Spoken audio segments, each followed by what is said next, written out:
up, world? What's up, you viewers, you people out there in YouTubian land, as Dr. Umar says. Welcome back to another episode of the Too Late We Said It podcast. TLWSI. Hold on, Too Late We Said It. Yeah, TLW. You know, I got dyslexia. I'm from Baltimore. Nigga, we is from Baltimore. Like, we do not care about none of it. Welcome back to another episode of Too Late We Said It podcast. I am Sean Leverett. This is Edwin Nevado. We are here for your viewing pleasures. If you in the video earlier, we will pop up on you and beat you with a stick. Edwin. What's up, with you, dog? How you doing, man? You was on delay. Man, check your pulse. Yeah, you hit that delay at the pause like Edwin, and I was like, yeah.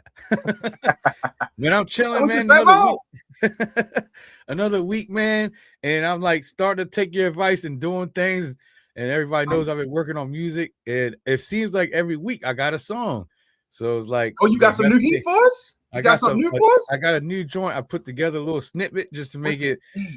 I put a little snippet of the song. It's called Home. It describes my journey from a period in my life to the current time, you know, just to give people an idea. In the first verse, I'm in Pittsburgh. Second verse, I'm in Louisiana. Third verse, I'm in North Carolina. On the snippet, I put the first verse in there. So I just got one verse. Wait. You just going to skip Baltimore like that? I'm from Baltimore. This is about my journey leaving Baltimore, trying to find the hoes. A place. Trying to find a place where I could settle. Okay, I know I'm fucking with you. Nigga, people with their artistry, they get serious. Everyone said, nah. I said, the whole said, no. It's like Baltimore is where I was born. That's where the tree grew. You know what I mean? The oak tree grew in Baltimore. You know what I'm saying? Okay. That's what OT stand for. People know that from the Sueños side of my introduction.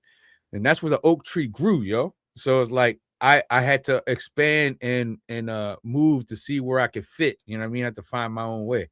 So this song kind of is a culmination of that. I put together the first verse, so as a snippet to give an intro, and then let's do it. Let me check it out real quick. I see you added it to the joint. So this is my first time hearing this too, y'all. So let's check out this snippet of Home by our beloved Edwin, aka Imani OT. Let's check it out.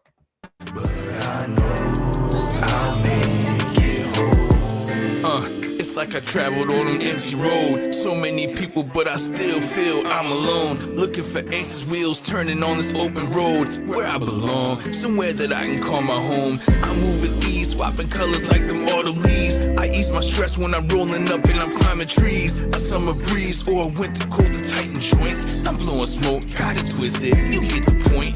I know my role, working harder than the average Joe. And take the heat, consume the challenge like a cup of Joe. But watch my back and hold my trust, cause I don't fuck with you. Not too comfortable, I keep my feet to stay on the go. Can't stay cause I gotta go home. I'm still looking for a home. Gotta go. I'm looking for home. Lost on this road. All these scars to show.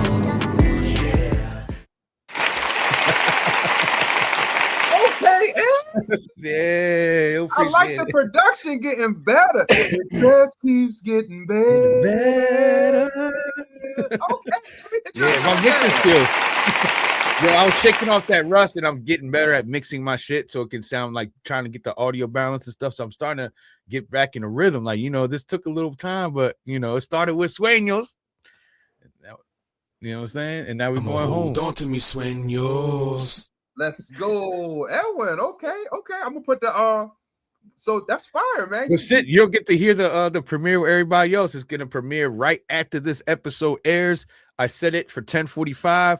Our episode's probably gonna air anywhere between 10 and 10:30. So just know at 10:45, boom, it's gonna be available on my music channel. And if I do it correctly, it should pop up at the end of this video as a link. So if it's not, then just go to Imani OT, search Imani OT on YouTube. And also in the comments of this, I mean, not the comments, the description, it'll be a link. Put a link in there too, Edwin, to your SoundCloud. Oh, I can do that. Correct. Yeah. I'll drop the link. So we'll put that in there. That way you could just hop in the description, click it, and listen to it after it premieres, of course. But that's what's up, Edwin, man. I'm proud of you, dog. Proud of you, yo. That's my nigga, yo. Thank you. Thanks for sharing it with us here live on the show, bro. That's what's up. So anything else you got into this week? Man, other than doing music, I go to work and I'm a homebody. I go to work, Big Daddy Kane ass nigga. Okay. I go to work, come home. I'm still the same old Edwin. I'm just now doing music. I have one thing. Hey, I'm doing things other than just going to work and coming home. Hey, Spend time with the family. And this song has a big up to my family that I have grown and built over the years. I'm not gonna say built, but have I'm not even gonna say acquired. How do you say like inherited? The family that I've inherited is I give a big up to them in the third verse. So this is a solid track that gives you an idea of where I was and where I am. So that's why I like the song so much. That's what's up, man. That's what's up, bro. I'm proud of you on that. I want to shout out my son, man. My son just graduated. My son Jace just graduated from middle school, headed to the big high school. Hopefully he don't be hitting them hoes raw in 9th grade, 10th grade, because I'm not trying to be a grandfather this early. But little nigga got a mustache and he on his way, so we proud of him. Yeah, we don't want him doing book reports like this. Right? Yeah. We don't. Dad, help me! It's like, hey, come put your titty in the baby mouth. I don't want him to go out like that. Breastfeed, no milk. But imagine I finally found my home. What would a baby do if a man put his titty in the mouth and no milk come out? How long do you think a baby would suck on a milkless tit before he'd be like, what the fuck is this? It'd probably be instant. He's like, the suction is crazy. It's like, oh this shit, the latches occurred, nothing has came out, and now the baby's throwing a tantrum. What the hell is this? I demand a recount. That's why you never put like something sharp in the baby's hand, because then you get shanked up. Right? Chucky doll babies. I need some form of liquid. That's insane, yo. I really don't got shit popping on the comedy front this weekend. This is my weekend with the kids. So one weekend I got my children, one weekend I don't, one weekend I got. So this is my weekend off. So we just gonna chill. But we did go see. I don't know if you've seen the movie Obsession. We went to go see I've heard a lot about that movie, bro. That I it's haven't seen. Advertised? I haven't seen a movie that kept me up. Pause. I haven't seen a movie that asked me to not go to sleep like this in a while, brother. And it's very good. It's about it's this boy, it's this dude who liked this girl, and she don't like him back. Essentially, she fucking his friend for real. But he go to like this good vibe stores where you can buy crystals and shit, and he buy this magic stick. He snapped the magic stick, pause, and wish that she loves him more than anything else in the world. And boy, does she ever. Oh, yo, be careful what you wish for, because you just might get it. And when you get it, you just don't know what you're going to do with it. Brother, it's a good movie. If you want to stream it, go ahead and rip it off of online. But this one, you might chill. What you mean? I'm not ripping it offline. What do you mean? What you talking about? I don't know what you're talking about. Hold on. I'ma hold on to me, swing yours. I might not now. Not now. They done now. I mean, yeah. I'm gonna rent it off VOD. There you go. Yeah. You betcha. We're gonna do it the right way. But yeah, I wasn't talking to you. I was talking to our viewing audience. But if y'all want to see a good movie, dog, this is one that I'm endorsing this one. If you don't like this movie, you can come back to the comments. You can say, you chunky bitch, that was a terrible movie. But I guarantee you're not going to say that, because this was a great movie. Hey, I've heard everybody that's seen it has given me solid remarks on the movie. So I'm just waiting for it to come to VOD. I'm just one of those people that like action to go to the theater, because the theater is so damn expensive. And then I got a pretty large family. So I'm not going to drop $100 to go watch Obsession, even though it's a great movie. It just doesn't feel like it lends itself to paying $100 to go watch it. You'll get the same experience. I'm definitely gonna snag it up on and I got an ill ass surround sound. So is there jump scares in this? That's what I want to know. Yes, that's all. It's one you really gonna jump. It's one you really gonna I jump. I clutch my pearls. It made you like this. No. I jumped and turned to the side and threw my head back. Oh shit. I look like a great victim. You know, a great mate. Yeah, I had a great victim response when that shit happened. Holy shit. Yo, that just makes that. I just can't wait to see it then for real. Because usually movies like this take 45 days within theatrical release before it hits VOD. So sometime within the next the month of June, it's probably gonna hit VOD. So I'm definitely gonna check that out for sure. That's number one on my list. Yeah. So we ain't gonna spend too much time on it, but that's a good movie. All right, let's get right into it. Ed, you already know what it is, man. We got a fully loaded clip. We got topics. We got guests. We got sports. We shall start here. The topic is male grooming. Now, fellas, if you're watching this, Edwin, of course, I'm talking to you directly, but fellas, we all do some type of male grooming, right? Be it brushing our teeth. I guess some of y'all motherfuckers don't do that. Now, I've seen some of y'all with the we off to see the wonderful Wizard of Oz yellow brick road mouth. So y'all motherfuckers need to brush your teeth. But past that, you know, we get our hair cut. We brush our face. As me and Edwin discussed it. If you got a beard, you brush your face. Yeah. I learned what it means. You know, I brush my face all the time and didn't know that that's what I was doing. I've been brushing my face. Adrian, let me see my phone, girl. She straight took my topic list. That's the thing about having kids. They just gonna straight read your shit if they feel like they need your shit. And she gonna straight eat my cookies. I baked some cookies last night. She eating my shit. She taking my topic list. Daughters, man, I'll tell you, women. But anyway, getting back to the topic of male grooming. So we all do things. We wash our face. We do basic stuff. Cutting our hair, washing your ass is definitely a big one. And you know, even skincare is something that men usually do. We take care of our skin. Nowadays, you put the little things under your eyes and go to sleep and shit like that. But there is a sect of men who take it way past to the extreme, huh? Take it to the max. We doing things like getting your eyebrows arched, as you said. And some men do waxing. You wax your body. And I would even say male grooming is going to Turkey and getting a hair transplant or getting your shit tattooed. So I just want to pick your brain real quick and just see, what do you think about those extremes? Is it taking it too far? Or is it, you know, I'm just taking care of myself, Ed? Well, I mean, I think it's going to be one of those things that it comes down to the person. You know, we can't sit here and tell a person what lines to cross and not cross, whether we should even make lines. You know, we just have our own personal areas that we explore. What if I say you got your asshole waxed? Like, I'd say that's too much, but that's just me. Well, that's just me. Like, I wouldn't go to that extreme because, like, it's just coming. Like, what's the point? Like, you know what I mean? Is this person going to be displaying his asshole on a regular basis to have it waxed? Like, what are we doing here? So it's like, I just look at those things like, you do what you must for the occasion. You know, if I go somewhere if I'm going somewhere that's important, that's when I go to the barber. Other than that, I cut my own hair. You know what I'm saying? But I go to the barber to get a professional cut whenever, like, not for this time. I would say not professional cut, but a professional edge up. Okay, or line up. I see what you mean. Because it's not really the cut itself, because I'm bald, everybody knows. So it's like, I'm gonna just do that. So that's the only time that I go to an extreme, is when I'm going somewhere important. And I mean, in the picture you shown, I don't think most guys do that on a regular where they're doing all of that, but that's movie stuff. So I see in the movies, I'd be like, all right, that makes sense, because movies they put makeup on because it's a lot of lights that's hitting you. So they'll put makeup on your face to contrast the lighting that's hitting balance it out. Yeah.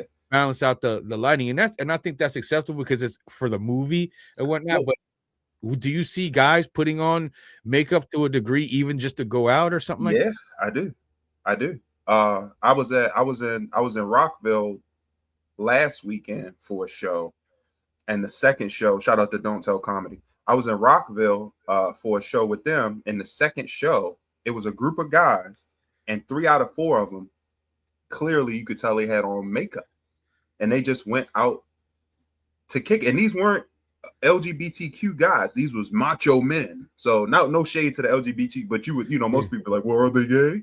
No, they wasn't. As far as I know, they wasn't gay, because they was talking about hoes at the bar. It was like, man, where we going after this? We're going to find some hot women after that. And the women was walking by. They was like, damn, she's sick. You know, all of that. Yeah. Male adjacent shit. Yeah. These motherfuckers had on makeup like Caesar. They look like Julius Like, Caesar. It like was the beautiful. full face covering shit where you like put it all over your face. You can see they had powder. Now they didn't have dramatic drag queen foundation and highlights and shit like that, but they had on makeup. So I mean, I guess Well, it is. that's not good. That's not good though, because the powder stuff is not good for the skin. You know what I'm saying? If you're gonna use makeup, at least use the water-based makeup. That way it doesn't affect your skin as much. Okay, Ed, I didn't know you was a makeup connoisseur. Hey, I got 4 sisters. Is all. Oh, okay. You ain't have a choice. I've been watching girls put makeup on since I was a little kid. Like, what is that for? Why are you putting that? I was like, this is used because of this. And then, of course, I got nieces too. So makeup. You know, you have a daughter. At some point, she's gonna put makeup on your face. Like, let me practice on your face. You know, so. But what situation do you? He said, "Nah." What situation do you think? What situation? I let my daughter cut my hair, but she had just came back from getting a brain tumor, so this was a exceptional situation. But what situation do you see arching your eyebrows, like waxing your eyebrows? Zero situation for me. It's just not something that I'm gonna go to the extreme. Like, I'm not gonna use just for men. My facial hair got gray, and I just accepted it. And then people give me compliments. And this crazy thing is, this is natural. How the hell did all of my grays come in? But literally, this part has not one gray. I'm like, yo, you can't. North Korea, South Korea. Yeah, you can't. Exactly what it is.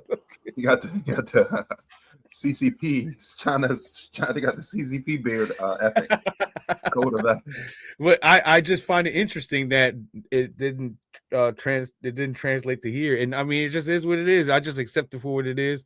People ask me all the time. I was like, nah, man, it's just part of who I am. It's me changing as I get older. The way I am.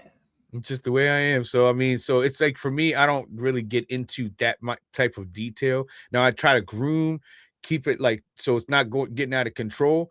But you know, this is just who I am, and I just kind of keep it simple and neat. That's it. That's as long as I'm simple, neat, and I'm good. Do you manscape? Yeah. Every week. No.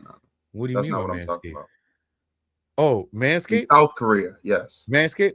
Oh, yeah, but not like edging up. I'm not gonna sit there like, you don't put diamonds in it. I'm not gonna trim the Wu-Tang symbol on my it's like, I'm not gonna put the Wu W, but you know, I don't let the bush to get far. So yeah, I have a specific clippers. I have my downstairs clippers that I use just to trim with the number 2 comb. Okay. Oh, you fluff it and then cut it. You fluff and cut. No, I just cut. Yeah, and then number 2 cut it so then it doesn't get out of hand. You know, you don't need that shit. You don't need it to be like this and shit. You don't want to pull your pants down and be like, Hamuna, like a Scary Movie 2. You know what I'm saying? Like a Scary Movie 2. Oh yeah. And then he had the what was it? He had the chainsaw. Just slicing away. Like, yeah. So I basically just scape it just so it's like not too far. But other than that, that's it. You know what I mean? I don't do too much. What about you? You manscape? Yeah, man. I mean, everybody, out of the ones you love, you don't want the hair to sprawl to your thighs, and then exactly. It look crazy down there. You know what I mean? And I ain't working with a police flashlight, so I need to keep my shit managed. So for optics, so yeah, don't be hiding in there. Optics is definitely important. I don't want my shit to look like a treasure troll in there. To kiss me. I don't want that motherfucker in there hiding and shit. You feel me? I gotta have respect for myself. Like, what is that? Is that a pee? I be like, no, that's the dick. You must forfeit your child to kiss me. I don't want nobody shaming me. So give me your firstborn. Sacrifice yourself. It's ridiculous. You know what I mean? So I take care of my shit down there. You feel me? But I'm trying to think. I know in certain situations people get pedicures for their feet because their toenails grow curled under and shit like that.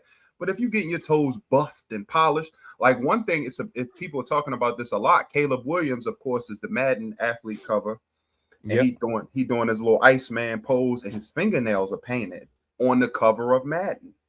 which is a historically masculine game. It's a football game. And a lot of people were talking about that. And Caleb Williams is saying he's doing that as a tribute to his mom, because his mom was a esthetician. She did nails and, you know, all of that stuff growing up. So he paint his nail for his mom. What are you gonna say at that point? You know what I'm saying? Yeah. Caleb Williams will probably beat your ass too at the end of the day. So hey, you seen the way he played last year? I mean, I think they did it because of the underdog story and how he had so many comebacks and incredible, huge plays in close games. But that's the reason why I think he made. But I think Jackson Smith and Jigba should have been on the cover personally, because he was the offensive player of the year. But hey, everybody. Who won MVP? He should have been on the cover. Who won MVP? Didn't he already get the Madden cover? No, Statty never got the cover, yo. I think then that's for sure. Stafford definitely. I think there's more than just he was like, to me, like fourth candidate for that. But what? No, I'm not talking about Stafford.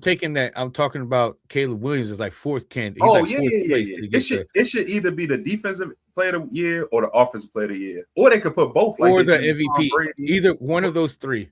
Yeah. I don't get it. I didn't understand why he got it, but I think there was more. This is more like optics more than it was like who was supposed to really be on there. Yeah, it wasn't as merit based, more like optics. Like, you know, what he represents. Yeah, he represents the new perspective of masculinity. I guess it's okay to wear to paint your nails, and you know. And look, we're having the topic now. Like, it's like it's doing what they wanted to do. Man's man can now wear makeup and it's okay, especially if you're doing it for the purposes of just improving your look or grooming purposes. And you know, I mean, and listen, I don't knock it. Like, you do what you do. I'm not somebody's going to judge what people do, but it doesn't mean that I'm going to do it just because that's the thing. Like, I'm still going to be me. And like, for me, it's too much, but I'm not going to knock somebody for saying it's not too much for them. It's like, it's fine. And if you look great and you feel great, because in the end, I think it's really more how you feel about what you look than how you actually look. That's more important. So if it makes you feel better about how you look, then that's great, because then you exude confidence. And when you exude confidence, people gravitate to you. So me, I let my personality talk. I let who I am talk. And how I look, I just keep it simple and just keep myself clean and groomed and clean. And I'm happy with that. I don't need to go the extra mile and do all kinds of extra. So that's just me. I'ma hold on to me, sueños. Say less. Okay, I got you. I ain't mad at you on that. Yeah, I concur with you 100% there. It's all about how you feel, as long as you aren't.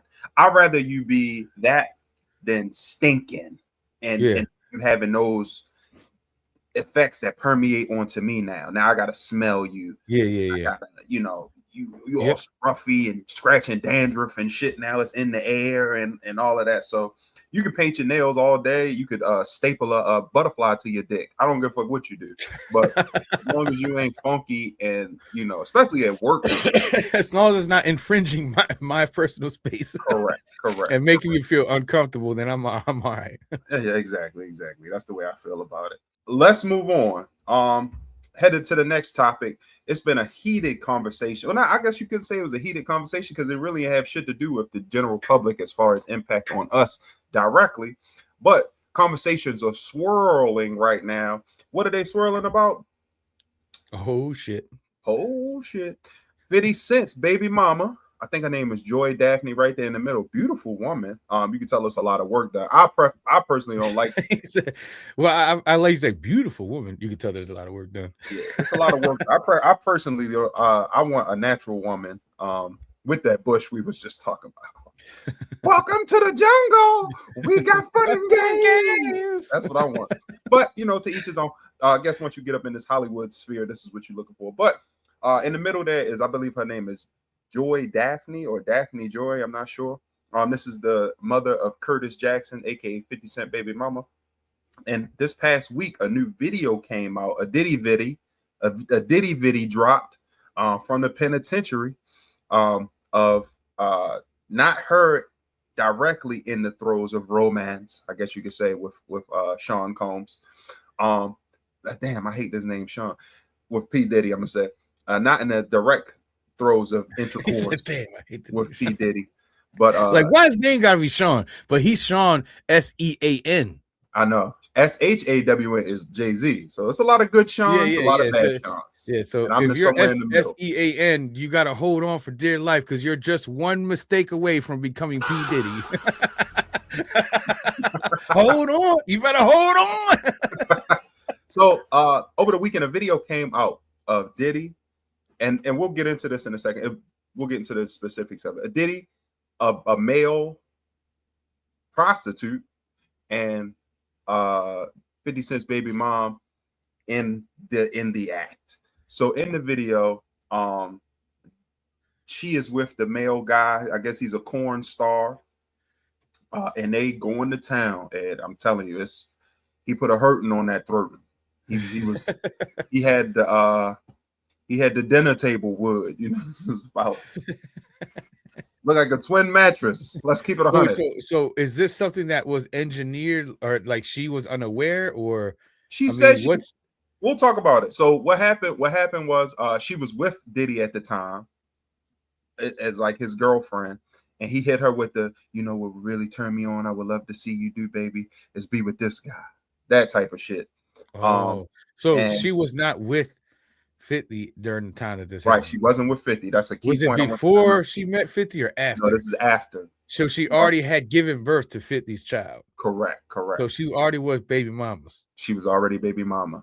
And she with this guy, and it's not like she tried to come out on Instagram and say she was a victim and she didn't know, but she didn't enjoy it. She was, you know, but in the video you could hear her, oh yes, give me more.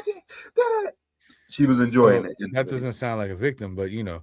You know, when somebody's trying to save face, they're gonna say what they can to try to save face. And she took it down eventually. She took it down after that because the streets clowned her. Like, you're just gonna make it. You're gonna make it worse. You should have just, if anything, the only way that she could have came out of that on the other side is by just leaning into it. Like, yeah, that was me. The fuck, I'm having fun. Fuck you. Yep. And then people would have just like brushed, like, yeah, yo, leave her alone. She just getting like, you the one fucking posted it. You're a piece of shit. Right. And then now, because she tried to deny it, now it becomes more. They're gonna eat you up. Yeah. She set herself up by not understanding like the situations. Like, you're caught. Don't try to, like, you're caught red-handed. So you gotta just lean into it. That's the only thing. That's the only play she had at that point, was to like accept and lean into it. Like, yeah, it is what it is. That happened. You know what I'm saying? So what people are saying, this is Diddy shot back at 50 because 50 Cent made a Netflix documentary on P. Diddy about how he's a monster. And so they saying this is Diddy shot back at him. And they saying now Diddy won the beef because he put a video out with your baby moms with a guy. Okay. Can we get the timeline of when it was actually created? This was after 50 was with her. No, I'm talking about when the video was actually created, not when it was released. When it actually happened. A couple years ago. Did it happen before 50 released it? And then he released the video? Okay, so all right, so I'm just gonna say this. The occurrence of that video happened organically because Diddy's brain, the way it works. He's a freak. He released it now as a he's in jail. Diddy's in jail. Somebody just because he's in jail and he made the phone call like, release that shit. This motherfucker talking crazy. Let's go ahead and throw some shots back. And I think that's what I think that if that's what happened, then yes, that does slaughter 50 a little bit. It's got to get on this this was my pushback about this. Yeah. So it's not 50 girl no more. You can't control what a woman do after but this is baby. You can't control what a woman do when you with her. Yeah. What you do after her, I don't think it should have any impact on 50 because chicks be wilding out, and I feel like, I'm gonna be honest with you, I feel like a lot of women do this stuff anyway. It's just not on tape. Of course. What somebody do after you leave them should not be attached to you. Now, 50 came back afterwards talking about, I didn't lose. Who loses is our son, because now he got to go through school seeing his mom, just like. And 50 is actually right. He's 100% correct. The only person that lost is their kid, because he's the only one that's going to really feel the emotional damage from it. Correct. And we all know 50's like psyche. Like, he's not someone that gets bothered by shit like that. You know what I'm saying? Like he creates chaos, so chaos don't affect him the same way because he's a creator of chaos. So when chaos comes his way, he just pivots and laughs at it. So it's like, did he really do anything to know? But he just became, to me, that belittles Diddy even more because it shows. Now you see that's always been, he's showing his MO more to try to get shots, and then shows his and exposes himself further. Even more, right? Yeah. He exploits women, he disrespects women, he doesn't care about nobody but his own personal his own gratification, fetishes and shit. Yeah. Like he's so, fetish oriented type of person. In the video, Diddy is not doing nothing. He's just butt naked, running around playing with himself. Get the fuck out of here. So look, they got the the camera is up, right? And you can see him running. I can't wait to see the South Park episode. This is definitely going to hit South Park episode. If I don't see South Park episode of this, I'm not even going to watch. I'm not even going to seek the video out because I just want to see the South Park version of this shit. You can see the only thing that's crazy, he butt naked, running up to the camera, adjusting the camera, and then he run past them. He run past them doing their thing, playing with his one hand. He got his wood in one hand and a bottle of baby oil in the other, and he run past them and like squirt while he run. He squirt oil on him and run past. Don't you know on Mario Kart with that the dude that be floating with the sign? That's what he do. He just run past and ride past. That's all he's doing. This has got to be a South Park. Yo, this is literally this is what South Park was made for, to tell the funny versions of these stories. Yo. Something wrong with him, yo. South Park, get on it, yo. Get on that shit. It's gonna be the funniest episode of South Park you ever see, yo. So I don't know. Crazy, yo. I just want to advocate for 50, man. 50, and I'm sure this is not going to even get to him. But if by some chance it do, don't let this shit burden you, yo. This is the age of feminism, freedom, free love. Do what you want. I'm an empowered woman. You can't in no way, shape, or form construct or hold a woman in a place. So what she chooses to do with that monkey after she leave you, even when she with you, dog, you can't really tell a woman what to do. Guess what though? This is the one thing, because I'm not gonna let 50 off the hook, and sit there go, hey, 50, nah. 50 is getting a little bit of karma in this shit, and I'm not even going like whether or not, because look at Diddy. We already know he's a piece of shit. That's been exposed already, and 50 exposed him. We appreciate 50 for doing that, but then he's done things like he's going at Clarissa Shields and Papoose and trying to say Papoose, Clarissa Shields be out in the streets and this and that. Talk about somebody else's woman doing something, and now look at your fucking baby mama doing something. So you're gonna have to eat that. So regardless of the fact, it's still fucked up what they did, and 50's gonna let it roll off his back, fine. But in the end, he's sitting there pointing fingers at other people's women and talking about how these women are this and that and this and that. Well, guess what? Close to home to you, your own baby mama, whether or not she's with you now or wasn't with you, that was your baby mama. So she's your baby mama, which means that you was in a relationship and you had feelings for her at one point. And this is the woman that that's the perception that's being brought out about her, whether or not that's a one-time situation, but you ate a little bit of karma cake right there. It's a slice of karma cake. And that's the part that I'm not going to let him off the hook off of that. But still, I still agree with you on everything. Like certain things shouldn't be crossed. Like he shouldn't have crossed the line doing that with Clarissa Shields neither. And that's why he got what he got. Shields? But he's sitting there trying to bring a friend of his that's known for like being a womanizer, and Clarissa Shields been seen with him, and then this dude was coming at her trying to get with her. But Clarissa already squashed all that. People saying that she knocked you the fuck out too. Yo, Clarissa squashed it and actually posted the stuff that she knew who he was, and they was talking, but she ain't never got with him. But that's what she claims, but we don't know. But I kind of believe Clarissa, like if she's the type of person that if she's gonna go through the trouble of releasing the whole text messages online, because I don't know why he's coming at Papoose. Oh, that's right, because Papoose like is part of that whole beef he had, that rap shit. I can't remember. Anyways, but he came at Papoose because Papoose said some shit first, apparently, and then he tried to down Papoose by releasing shit about Clarissa Shields and this dude. I don't even know the dude's name, but he's just somebody that's known to be hitting girls like that. You know what I'm saying? So he just went off of a rumor and try to create chaos and to belittle Clarissa Shields for the purpose of getting at Papoose. And now look what just happened to you. It's even worse because there's a sex tape. So I think he's eating a little bit of karma cake. He's gonna have to take that slice and eat it humbly and understand that if you play with fire, you're gonna get burned too. So it's like, so I don't think it makes it right because two wrongs don't make it right. I think both situations are bad, but I hope 50 at least learns a type of lesson. Says you know you can troll people and mess with people, but stay at the people you're talking about. Yeah. Don't bring other people into it because they have nothing to do with it. If you got problems, the same thing that happened with the T.I. shit. Why are you bringing his woman into this shit? Like, you see what 50 be doing, yo. That's the other part of the side. Like, he going at Tiny. Why don't you go at T.I.? Why don't you go at Papoose? Why are you going at these dudes' women? That's the type of shit that annoys me. Like, that's not some man shit. That's clown shit and some, like, bitch shit to me. Okay, tell him, Ed. Well, tell him how you feel then, Ed. If you got problems with Papoose, go at Papoose. You got problems with T.I., go at T.I. Don't go to Diddy thing. He actually went at Diddy and exposed him. That part's the only part that is respectable. Like, you went at him, that's what's up. But now, look, now you got the taste of your own medicine just then.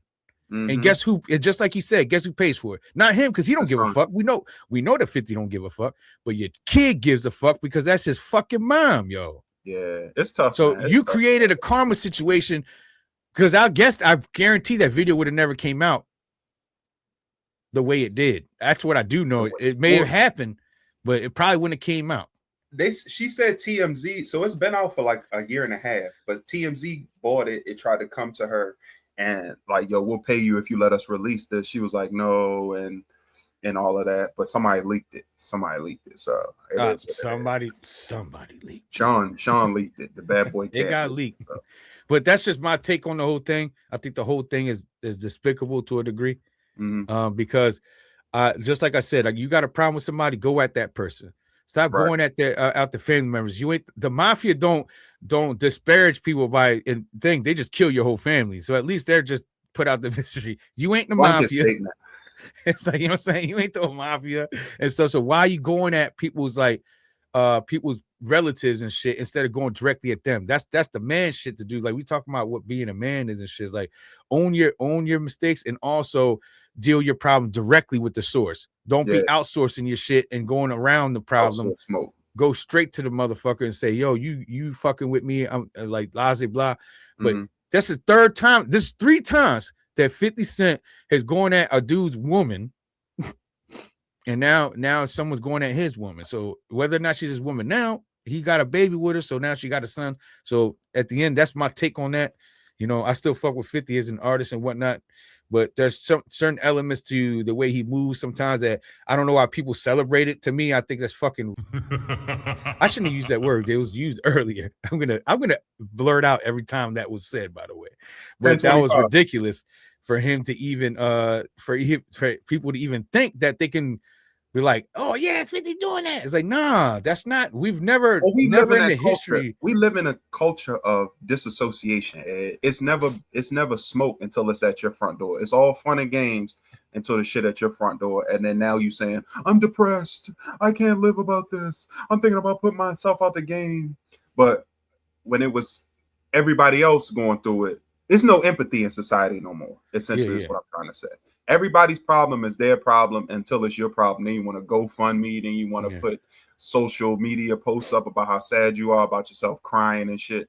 We've lost respect for each other, and ultimately it's led to losing respect for ourselves, from what I've said. But I mean, I agree with that. But it's just my only thing is like, that's the one thing I'm gonna stand on. If you have an issue with someone, go to them. Take it up with them. Yeah. Don't be going around them, go behind their back. That just shows the type of character that you have, and it's not positive. It's a negative thing. And if you applaud that type of fucking behavior, then that just shows your character too. Right. It's like I've always said the word integrity. Like, I'm huge on integrity, and that's something that I'm always gonna be huge on. And I just don't get behind people doing things to others out of spite, but then can't have the balls to do it to their face or do it to them. They do it to someone else. That's crazy to me. Like, you got a problem with somebody, goes to them and handle it with them. Right. Period. I can dig it. I could dig it. Don't call their mom and says your son is a piece of shit. Call him and tell him he's a piece of shit. Hey, your son's a piece of shit. It's like, remember back in the day, don't be a tattletale.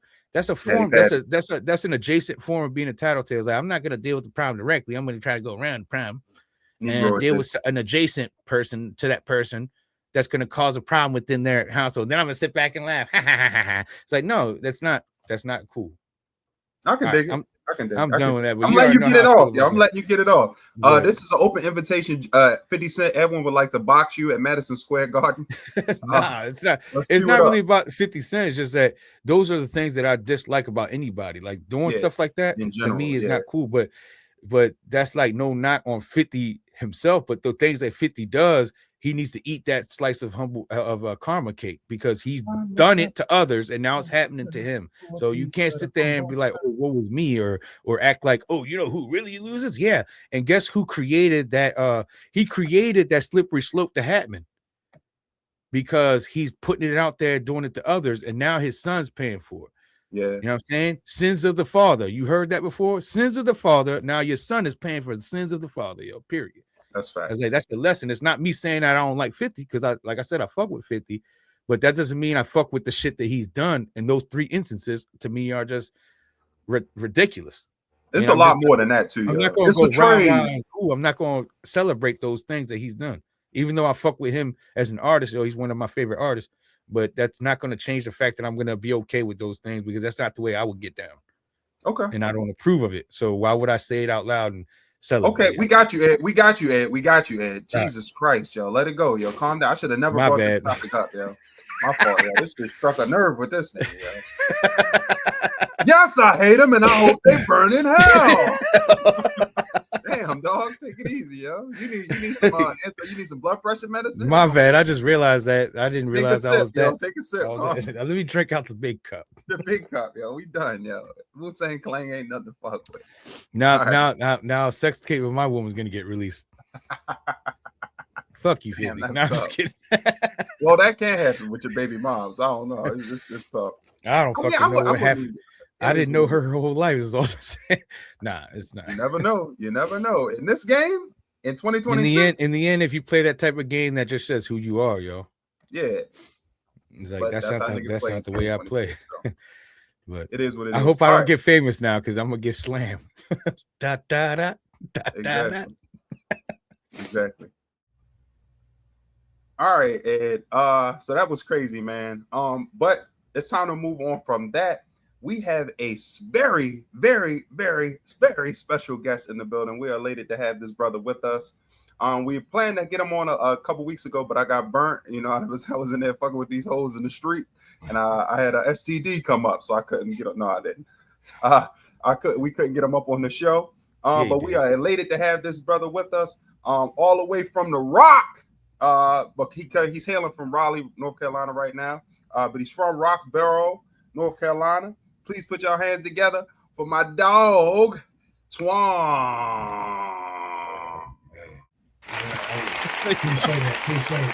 Appreciate it. Thanks for having me. What up with you, man? How you feeling this morning, boy? Doing all right, man. Doing all right. You know, woke up blessed. Hey, there we go. We appreciate you rocking with us this morning. So, Twan is a comedian in the Raleigh, North Carolina area. So, we just wanted to have him up and discuss a few things about the comedy game, comedy scene down in Raleigh, North Carolina, and just pick his brain. You know, he in the fold now, like we have with all of our guests. It's going to be centered on, who he is, but then we just going to get into our regular shit. We just people chopping it up. We just people talking. So first of all, let me know, Edwin, you knew Edwin outside of the show. So just tell me a little bit about, how you knew Edwin, how y'all came about and all that. Okay, well, yes. Started the job, together. Man. I've been doing structured cable and pulling cable for a while. Okay. For a better part of about 15, 20 years. Okay. So, started with this new company, met Edwin through that and working and, great guy. Stand-up dude when I first met him, and always been the same way, ever since. Give a show on his back, but he gonna talk to you. He gonna let you know how he feels. And At this point, everybody's realized that I can talk. So facts. That's crazy. Yes, That's sir. how I met Edwin too, through work. We used to work at a cable company too. Now, when I met Edwin, this nigga came in the shop with a machete. That's how I met him. He came in the shop waving a machete around. Come on now. So I sort of had to befriend him out of fear. He didn't come at you with that same type of shit, did he? I'm older now. I was in my 20s when that happened. Okay, right. I was just trying to make sure you wasn't on the same type of time. That's what's up. So Twan, with given the comedy background, both we share that same root, so to speak. Mm-hmm. Just tell me a little bit about yourself in the comedy game, how long you've been doing comedy, and what the scene is like in Raleigh. Is it open mics a lot? They got a lot of showcases, or what's the deal look like down there in Raleigh, North Carolina? I mean, to start off, I kind of started off with family, doing it around family, making jokes, people laughing, and then going around other people and just enjoying the vibe and the movement and just being myself, Yeah. And just originality is what counts. So just being myself, man, and I used to look at Bernie Mac a lot. Bernie Mac is he's an original guy. He took from growing up. Mm-hmm. When you grow up, you see you can make things funny. We had imagination. This was back in the 90s and, you guys, 80s. I'm not trying to say y'all older than but, in the 30s, y'all was telling them Charlie Chaplin jokes. I think y'all two about the same age. I'm the old one here. But, just being around family and just enjoying the moment and making them laugh. That's where it all started. That's what's up. The scene in Raleigh, it's real good. Charlie Goodnight, shout out Charlie Goodnight. Charlie Goodnight. I did, 1 or 2 events out there. And you got the Improv in Durham. Mm-hmm. I haven't got a chance to go there yet, but I would like, to showcase my talent as well, as I can, But like just originality is where it all comes from. Yeah, exactly. Everybody having their own identity to what they bring to the comedic table, so to speak. And it's like, that's, I think some of the best comedians are the ones that really incorporate some of their pieces of their life as well as their personalities to like blend in with what's going on around them. Because, it's a lot of it's social commentary type stuff where you're observing the world around you. And that's what I like about comedians, that each comedian has their own flavor based on how they came up or where they came up at. So definitely. Yeah. So what are some of the things so I know myself when I go out, we didn't really talk about this, but fuck it, I'm gonna throw it out there. It's a dynamic up here in Baltimore. You get the black rooms and you get the white rooms. And it's not so segregated. It's not like they stopping you at the door and they're like, we don't serve niggas here. It's not like that. But it's definitely certain sides of the comedy game. You got the mainstream side, and then you got the underground side, so to speak. I guess I could use it as that instead of comedy. So do you see that dynamic in Raleigh? And if so, how do you try to make sure that you're balancing, I'm over here? Because if you go to all the white rooms, you'll lose your touch as far as being connected with your people, I feel like. And if you go to all black rooms, you never really get the chance to ascend to, that's how you get to Netflix is a joke. That's how you get to just for laughs up in Montreal. That's how you get to the next level. And that's what we're trying to do. We try to make it. So before you get into all of that, do you see that dynamic down in Raleigh of urban rooms and then the mainstream rooms? And how do you try to balance yourself in between that, if you see that? Yes, I do see that down here, but it's not real prominent, should I say? It's not real big, but I do see that down here because you do have to level off in comedy, because you the thing is you have to know. I think me personally, you have to broaden your horizons and know about a little bit of everything. Be able to play on each plateau. Mm-hmm. and be able to mix that. Sort of in a Dave Chappelle way, should I say? But you got to know how to, like you said, be able to converse each and every situation. Yeah.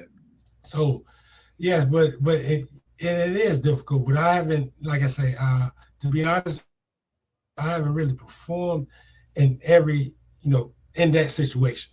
Should I say? Okay. You know what I'm saying? But I've seen it. Yeah, That's we're what's like where you have like an all white audience, for instance, and Yeah. how to connect. I've seen Sean work, and Sean is savage. he did this bit in a white country club, and I was losing my mind at how Sean went right in, and he was crowd surfing them joints, and they were just holding him up. Like I'm saying metaphorically, he just crowd surfed them. He jumped right in there and said, "I don't care, I'm in here." And I was like, "Wow!"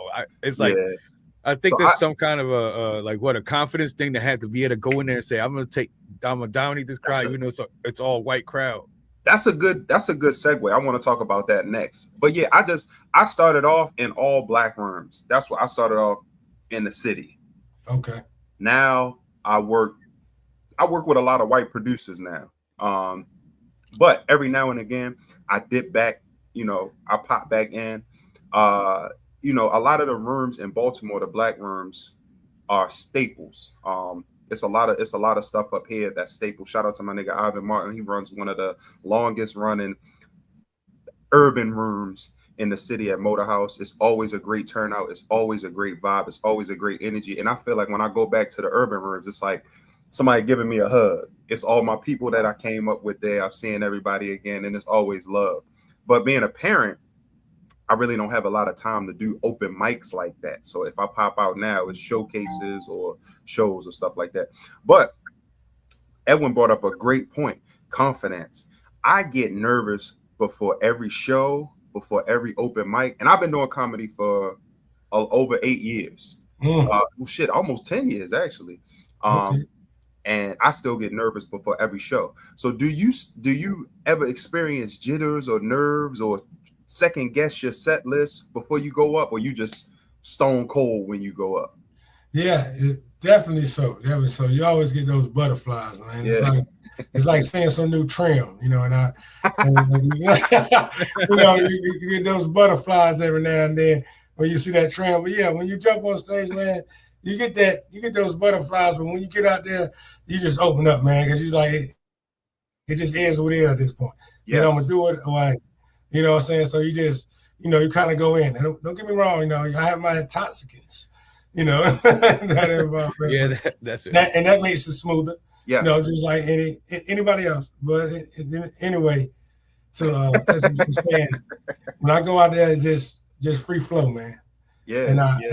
And I just take it, because you can't do repetitive things in comedy, man.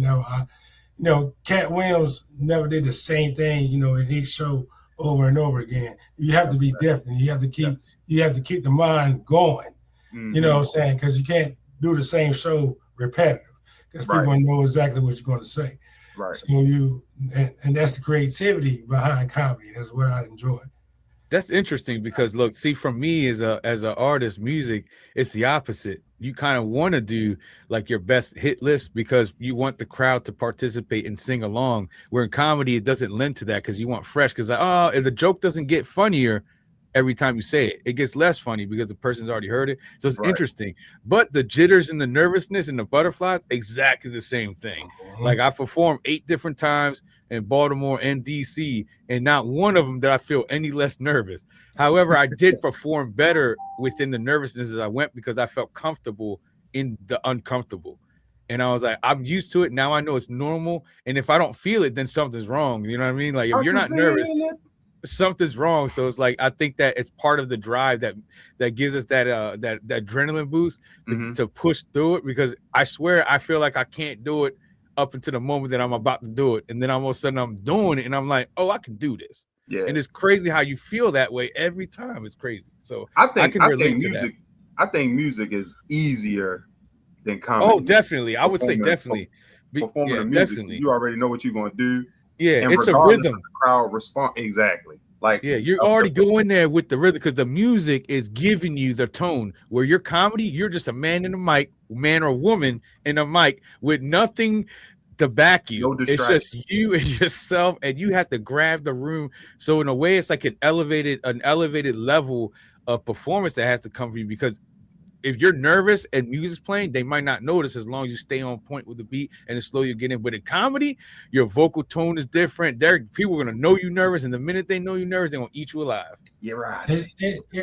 I've been in both industries, so it's just like, to me, it's like rhyming a cappella. Yeah, exactly. You know, Yep. when you get on the stage and you doing your comedy, I like to rhyme too. So to me, it's like a cappella rhyme. Yeah. You know, but I have to capture the crowd just like an MC has to capture the crowd. Yeah. You know what I'm saying? So it's in the same motion to me. So that's how I use it. Just want to interpret that. That's what's up. Yeah, you got that dual vision. Yeah. You seen it. The rhyming acapella, that's a perfect thing because you don't have nothing to support you. It's just you and the mic. So that's the being a stand-up is like rhyming in acapella. Exactly. Or freestyling in acapella. Exactly. Freestyling, yeah. That's how I look at it. That's what's up. Because you have to come up with new jokes and new things every time. You can't rhyme the same thing. I can't say the same jokes. You know what I'm saying? It's not going to make every audience laugh. Right. It's like Sean said, he's able to capture, the country, like you was talking about, like you mentioned. You know, that's a talent. You know, you have to be able to have the capability to do that. Despite the nerves, yeah. So Twan, what do you think? It's in the comedy world, it used to be just people would go up flat-footed and just talk to the crowd. Now we're in a world where I've seen, and I've noticed over the last couple of years, definitely, that crowds are wanting you to engage with them more. Back in the days, we would just call it heckling. If crowd would say something to you or throw something out there, it's a heckle. But now, if a crowd member says something, a comedian's like, whew, finally. That's my segue into talking to the crowd and pulling them in. And some comedians like Ari Spears and, other people like that, they'll just go in and start digging, fucking with people. Mojo Brooks, I know you probably know who Mojo Brooks is. He's a monster at doing the crowd work. Yeah. But how do you feel about crowd work and, incorporating your crowd into your comedy set? I mean, I think it has its points. You gotta pick and choose when to do that. And you gotta fill your crowd. So yes, I will involve the crowd a little bit, but not much. That's not much on my my segment. I really like to do just off basically off the top. I write things down and I have a whole lot of work written down. But I, basically just go to the top and a little bit of my work. But, to involve the crowd, you do have to, sometimes, you see certain things, you see, you're like, yeah, it points out at you and you have to comment. But I'm not, I would say, just go after the crowd guy. Right. That's not your main thing. Because there's some comedians, that's their main thing. It's just crowd work. If you get them to tell jokes, they up there like they turn into B Rabbit off 8 Mile. Niggas like they don't know what to tell you. So I 100% feel you. You have to have your core of your jokes, and then if somebody stand up or somebody sneeze or you see a couple arguing, that's your hook. That you got something. Now you got something like look at that motherfucker there. Yeah. So, you have to have this one thing you say, like you come out with this one thing, and then it, like you said, it pops up in the crowd, like, look at that motherfucker there. Yeah, exactly. And then, they all get the joke accordingly. Right. Came out with themselves to it. Yeah, for sure. Yeah. Exactly. Shared experience. The crowd work has to be a shared, everybody sees this, let me address it type thing. Yeah, and find a way to make it happen organically instead of like just right? Yeah. Or is that part of it? Like make sure it feels organic, like it wasn't planned. It just happened and boom, and you just. Yeah, some people do plant crowd members though. Like I've seen predominant comedians plant people in the crowd to initiate crowd work, and that's it's like that's like ghostwriting for me in the rap game. If you got a ghostwriter out there, But hold on, before we go any further with this one, I know you are our marquee guest today. But we usually have another guest on each show, and that's usually the cup Edwin is drinking out of. So Ed, I forgot to talk about this in our opening segment. Who we got today with us as a special guest, yo? Today the special guest is the Big Cup. What the fuck, yo? Is that the And Wu-Tang Clan ain't nothing to fuck with. This nigga took a beef yakami container and made a cup, yo, and drew. And when you I actually sliced the top of the lid so the straw can go. I'm disappointed in you, Ed. It's a good container for me to make sweet tea in. That's a container, nigga, not a cup. That's why it's called the Big Cup. Look, the Big Cup. I did this because they kept throwing them away, and I was like, "Yo, stop throwing away my cup." So I just named it the Big Cup. So now they don't throw it away. Back shit right there. What's in there, yo? Sweet tea. I made this homemade sweet tea and the cup. No, I didn't make the cup. Oh well, yeah, I did make the cup actually. Yeah. Look, you like my handwriting? No, I don't, nigga. Show the world that Wu-Tang symbol on the back, nigga. The RZA, the Jizza, and Inspector Deck are turning in their grave watching that shit. Old dirty bastard. I guess it's Old Dirty's the only one turning in his grave, since he's the only one in the grave. Well, no, when they see this cup, they're gonna die, nigga. That's why I'm telling you. They gonna die, nigga. They're gonna immediately flip over. Nigga. Oh my god, Ed, yo. They can start the Wu-Tang series over again. That's my favorite rap group, by the way. That's why. You can ask why I write this Wu-Tang. I literally tag the Wu-Tang symbol anywhere I can. You're on ladders, on the interior parts of the ladders. It's like, that's like my tag, yo.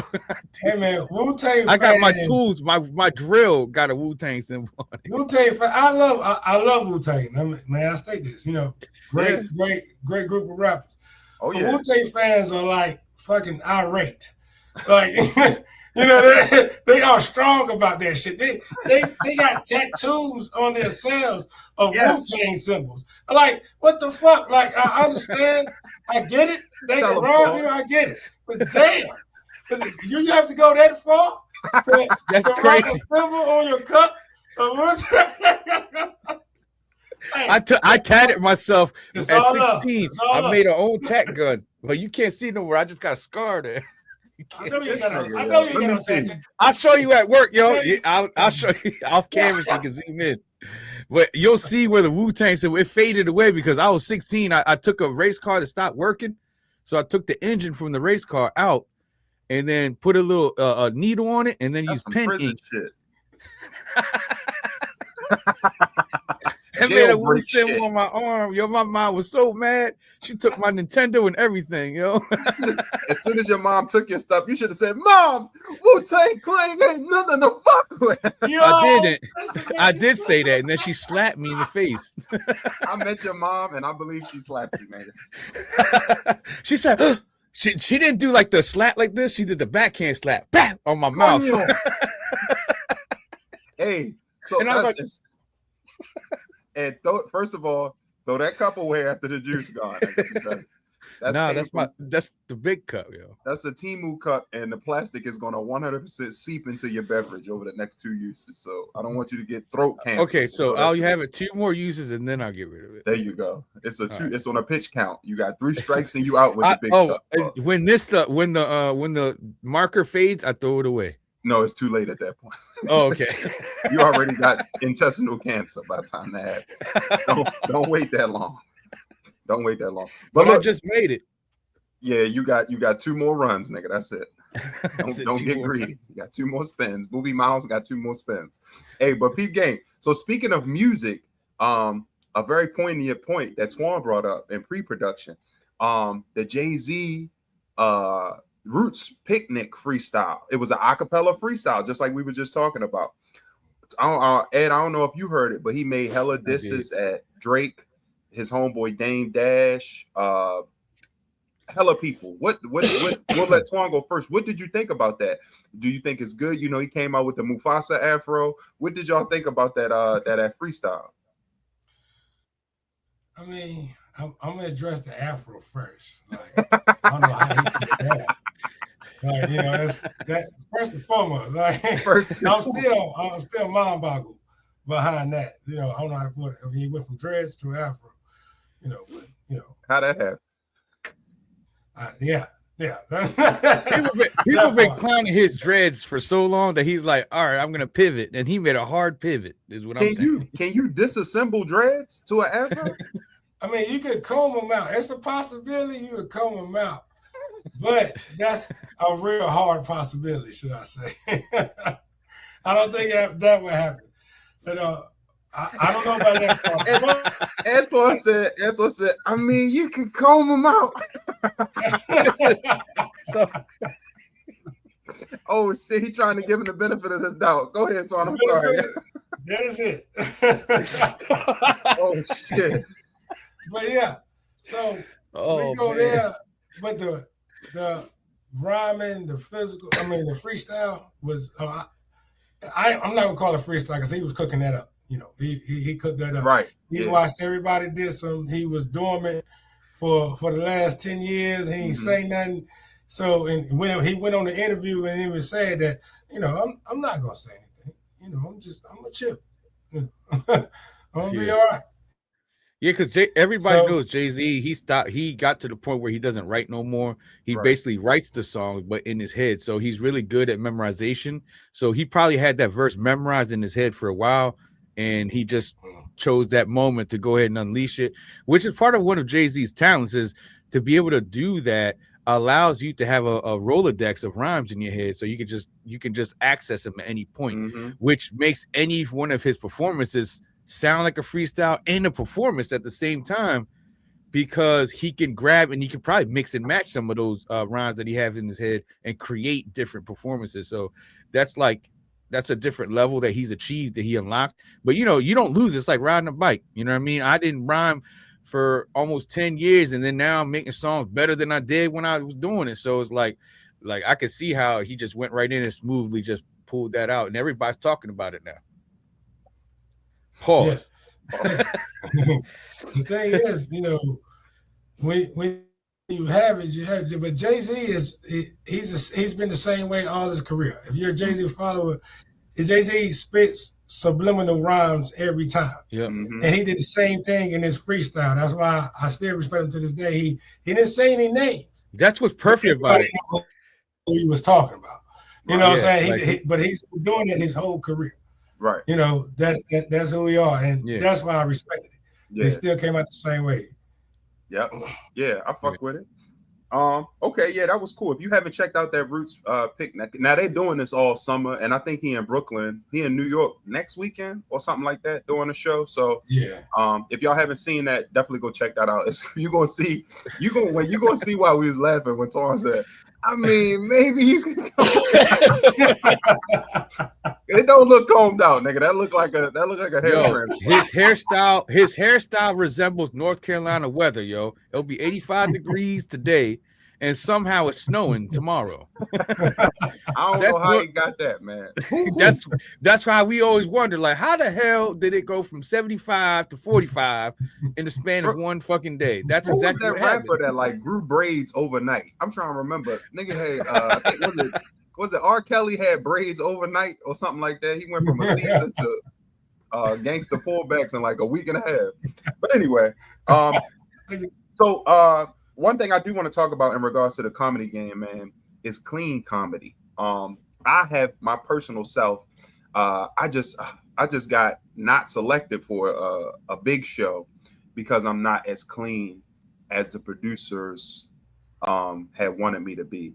And it's really making me sit back and be like, all right, now I got to write with a little bit more intentionality, because it trickles into so many more things. You're not going to get no advertisers from Colgate toothpaste if I'm talking about a bitch pussy too big. You know, that's not something that they can stand or behind. brushing their teeth with your dick. Yeah, exactly, right. This toothbrush feels just like my cock. Colgate. You know, it can't rock like that. So just tell me what you think about clean comedy. Have you ever tried clean comedy, Twan? And, you know, just your general thoughts on the concept of working clean, as they said. I would like to try clean comedy, man. His responses be so genuine. I would like to try. Yeah, I would like to try clean comedy, but that's just not me, man. I never was able to to dabble. I tried, to be honest with you. I did try, but it's difficult for me. You get that feeling that you're in a box. Yeah. That I can't just be me. I have to be something else. Right. You know what I'm saying? And I believe a whole lot of the industry is sometimes you have to be someone else. They want you to be someone else that you're not. But that's difficult for me to be that. Yeah. So no, I'm just I'm just raw and uncut. You know what I'm saying? If I'm gonna talk about somebody being retarded with disabilities, I don't need you to be so butthurt mad because I'm just talking about it's comedy, it's jokes. I'm laughing. Right. You know what I'm saying? I got a retarded person in my family that I talk about. But the thing is, it's comedy. You know what I'm saying? And we know when to be real and not. And you still love that person. You still love your family member to life, but people will get mad about it. You know what I mean? Yeah. Fact. So that's why clean comedy was always, it was difficult. So tried it once, to be honest with you, tried it once. I never was able to go back into that lane and try that. But but that's sometimes that's how you got to, that's how you double and dabble in this world, in that industry. Yes, exactly. So you give it a shot to at least give it an attempt to see where you're at. But in the end, you can only be yourself. It's like you got to be true to yourself to produce the best material, and that's the only way that you can. Hold on to me, sueños. So I'm like, what the fuck was that? Yeah, that's why I got so much respect for Sinbad. That's why I got so much respect for Sinbad as a comedian, because he did it clean, and I mean he crushed. Every show was funny as hell, and he ain't never cussed. He was a very charismatic person though, like by nature. Right. So like that always like resonated. Like he's the person that people gravitate to.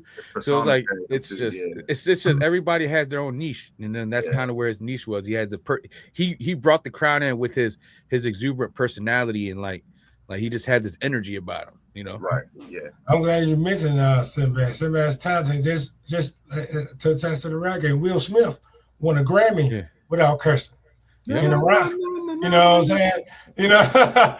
Only to tell Chris Rock to keep his wife's name out of his fucking mouth. You know what I'm saying? When, like you said, he was older than he was older.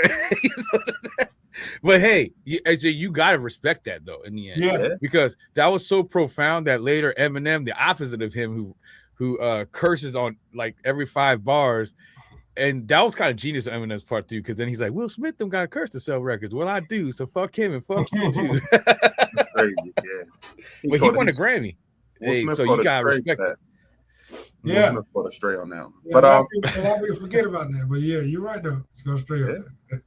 That's what's up, man. So, all right, just as we close the segment, man, we just want to let everybody know, man, down in the Raleigh area, if you're looking for a great comedian, if you're looking for somebody that's genuine, if you're looking for somebody that's going to bring their self and their genuine story and their genuine persona, you're not getting no manufactured mother effer. See, I'm trying.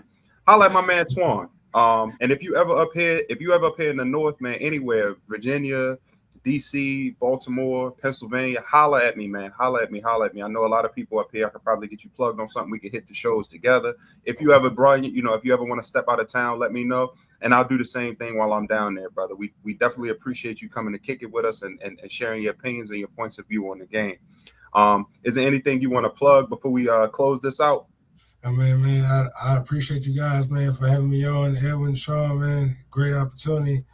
And I thank you guys for, giving me this platform to speak, to talk, different segments, and just have a good time, laugh, joke, talk that shit, Yep, talk that shit. And, At the end of the day, man, I'm just, like I said, from Raleigh, not from Raleigh, from the Rock, by way of Raleigh. Appreciate the opportunities. Yeah. Well, no doubt. I'm gonna say this, like, look, because like at some point we can like establish something. Like I've been trying to get Sean to come down here so I could see him live, because I live in North Carolina now. I left Baltimore in 2015, so I have yet to see Sean perform live, and that would be amazing if the first time is him coming down here. y'all do some kind of networking thing where y'all are on the same set. That would be amazing, and then that could turn into you going up there. And you never know, because networking is how things kind of happen. You know, you meet people 100%. through networking, and I think this is more than just a nice segment that we can introduce ourselves as comedians, artists, and whatnot, but also to network, to share a little bit of our journeys with each other that allow us to expand where we're at. You know what I mean? You meet the people I met the people you've met, and suddenly our circles become larger as far as the entertainment industry. And I think that part of that is what I think can happen, and I hope it does happen down the line. For sure. We'll plan out something. So I'm coming down for the Ravens versus the Panthers game. Okay. I think it's a day game, so maybe that night we could find something. It's a Saturday night. I'm sure we can find something. So yes, sir. We'll talk on the back end, pause, and figure that out. But Twan, we definitely appreciate you coming on and rocking with us, ladies and gentlemen. Twan. Now have a good one, man. All right, bro. Be safe, man. Thanks for talking with us. Yes, sir. Be blessed. Let's switch it up. So let's take a look at how we want to go from here. We got one more TL pick. Let's go here. So historically, throughout history and around the world, there are a lot of strange things that people do in different cultures. Here in America, we got a strange custom of letting the uber rich get away with anything, a la Jeffrey Schlepstein, and how the release of all of that information has permeated through the society, and motherfuckers ain't done shit about it. So we have to look at this with a grain of salt. But throughout the world, there are a ton of weird cultural customs that take place. Things that we may look at as odd or obscure here in America are regular things that happen, that took place, and perhaps still do take place to this day. So Ed, this isn't with I don't got a gang of images. This is people walking across fire as a rite of passage. You see the dude got his shoes in his hands. But this is I can't remember. I don't know. It's in Nepal or some shit like that. Teens walk across this fire as a passage from childhood to adulthood. It's just a little rite of passage, probably like a little 10-foot bed of fires. And if you run across it fast enough, I'm sure it probably wouldn't even hurt that much. But I'm not about to Frodo Baggins my feet and run past this shit. But around the world, they do things like that. So I got 4 things we'll talk about. Oof. Yeah, 4 things we'll talk about real quick. And I just want to see how you feel about it. So just that one thing, do you feel like that is a rite of passage to walk across a coal of fires and be bathed in fire, so to speak? Bathed in fire. Well, I mean, different cultures have different rituals and whatnot. And I think that in the heart of it, it's like you're in that culture. So I like see us on the outside looking in, is gonna be like, hell no, you know what I mean? But we have to like look at it from the standpoint like this is something that's been in their culture for as long as they've been around. So it's like if I was part of that, I probably would be like that would be an honor. But also let's remember that how these things are able to be achieved is for the most part people will walk around barefoot on a regular basis, and the bottoms of your feet develop the calluses, the natural calluses. And when that happens, it's your lower layers of skin start to become strong, tough, and like rubbery almost, which allows you to withstand. It's like a barrier to the heat to hit your actual foot. So as long as they walk at a specific speed, the heat will never increase to the point where it burns them. You know what I'm saying? But if you go there raw dog, we wear sneakers and shoes our whole lives, where the bottoms of our feet are soft. The instant you touch that, you fucked. So it's like. So you're gonna imagine thinking like, oh, I'm a bitch because I can't do it, but they can. It's like, no, there's a difference. They got layer of protection under their feet. You don't. If you did the same thing to them and they go there raw dogging across that joint, they gonna get 2nd and 3rd degree burns walking around that. So that's the part we gotta remember is like it's not nothing spectacular as far as like, oh, they have incredible pain tolerance. It's like they probably do because they have, but at the same time, they have a layer of protection because their feet have that layer of protection. That is a natural, because when we were first born, I mean, we're first walking the earth, we didn't have sneakers and shoes. Bottoms of people's feet was tough as fuck. Nike feet. And then people started inventing things to make our lives easier. And then what happens is it means that our bodies don't develop those natural forms that it does. Like, because a working man's gonna have on the thrust of their hands the little calluses that occur from always gripping stuff. You know what I'm saying? So it's just what happens because it's Right. what our bodies are designed to do. So I mean, but like I said, let's get back to that's just the science of it all. So people don't go, oh my God, they're crazy. It's like, no, they probably have that layer of protection, so they might be fine. But us, we'd be screwed. Yeah. But I think that is cultural, I think it's cool. Like it's like if I was part of that culture, I would probably be also honored to do that. So I mean, I can't really be on the outside looking in and tell them they wild for doing it, because in the end, it's a ritual thing. It's a way that they connect with each other. It's a thing that they do that's been part of their tradition. So that's how I look at it. Okay. All right. So I sort of agree with you there. You know, I like you said, we can't comprehend it from our worldview. But time and it's normalized there. It's not a thing. It's like it's not even a thing. It's like you're forecasting it from you're 7 years old. Okay, yeah, I know when I turn 16 to 17, I'm gonna have to walk across the bed of coals, and it's not this shock like, oh, we're seeing it for the first time. We're like, oh wow, somebody would do that. But their father did it, their grandfather did it, their great grandfather did it, and to them it may be something I'm proud of. I get to walk across the coals. Exactly, they get to do it. We're looking at it as like they have to do that, right? Exactly. And they're going like, I can't wait. I get to finally do it. Right. Exactly. It's like our perspective is crazy because we're like, what the hell? Hell no, because we're thinking about our feet going across that joint and knowing that it'd be melted by the time we get to the melted feet is crazy. All right, I tell you what, I wouldn't do it because I know that my feet ain't built for that. Exactly. My feet ain't built for that. Their feet are, so I'm cool with them doing it. I'll watch it and actually cheer them on and be like, "That's amazing." I said, "Edwin, your turn." Fuck no, you. Oh my goodness! You want to see melted feet? Humble feet. All right. So the next thing I want to talk about. So that's one. We got 3 more. The next one is a agricultural practice that took place in pagan societies and ancient Egyptian river ritual societies. This custom was called the practice of agricultural prosperity and fertility. It sounds tame on the surface, but what it was is everybody from these, now you got to remove yourself from the societal thinkings of today where we have cities with 10 million people in it, 20 million people, 50 million people like in New York. These societies of thousands of people would descend on the crops, on the farmlands, and encircle the farmlands, or even stand right over the farmlands and begin to chastisate over themselves. And when they slorgasm, they would slorgasm on the floor, on the crops, on the ground. And they believed that this would ensure agricultural prosperity and fertility, meaning that the crops would grow strong. It would protect the crops from famine or insects or wild animals that would eat the crops while they were growing, and that they would have a healthy harvest by doing so. So that sounds like some bullshit.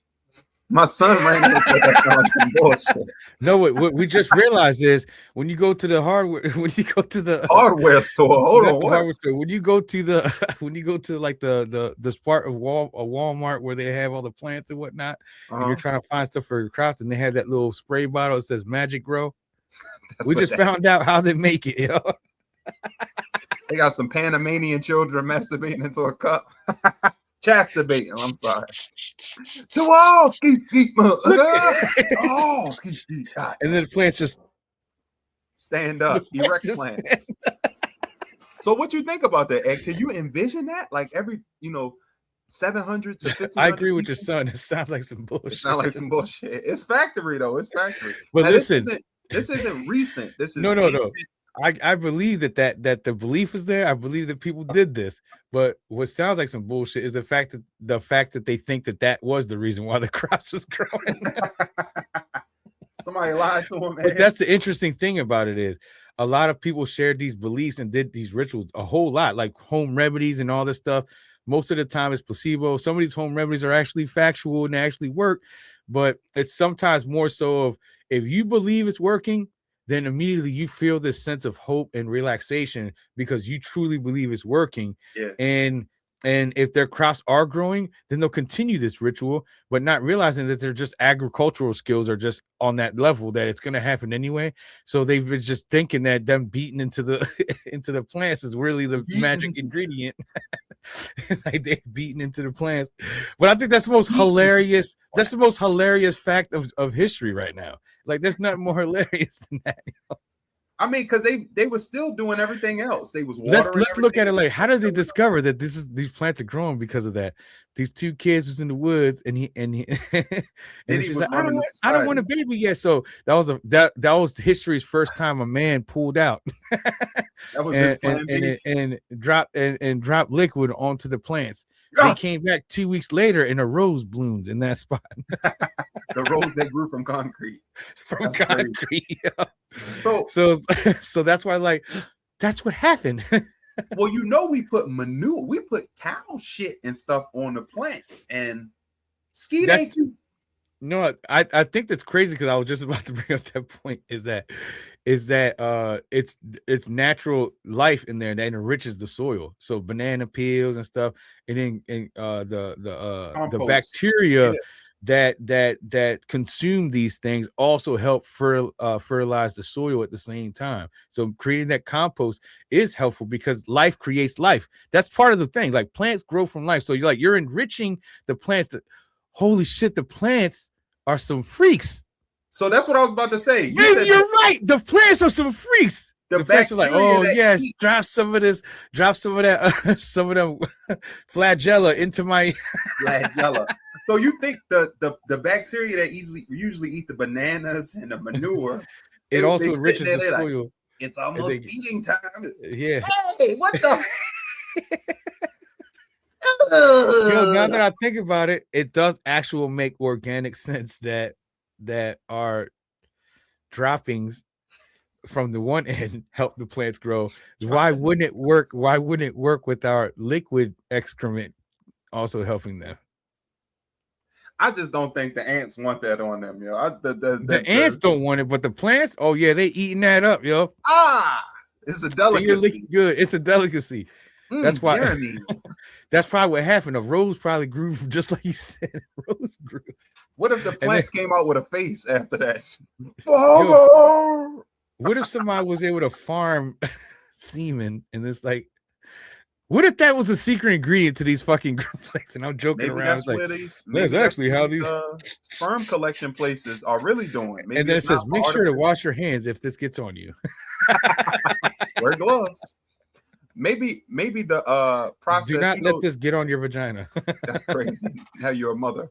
These places who collect semen for artificial insemination and stuff. Maybe they do. What if the semen that gets expired, they use it for agriculture? Yeah, that's what I'm saying. Because nothing goes wasted. They already paid you to scut in a cup. So instead of throwing it away, it's like this 3 stages of meat of Wendy's that we explained it. Yes, that's what I'm saying. Once the meat gets too cooked, then it becomes chili meat. This has become plant meat now. That's all I'm saying. It's a possibility. They're just making chili.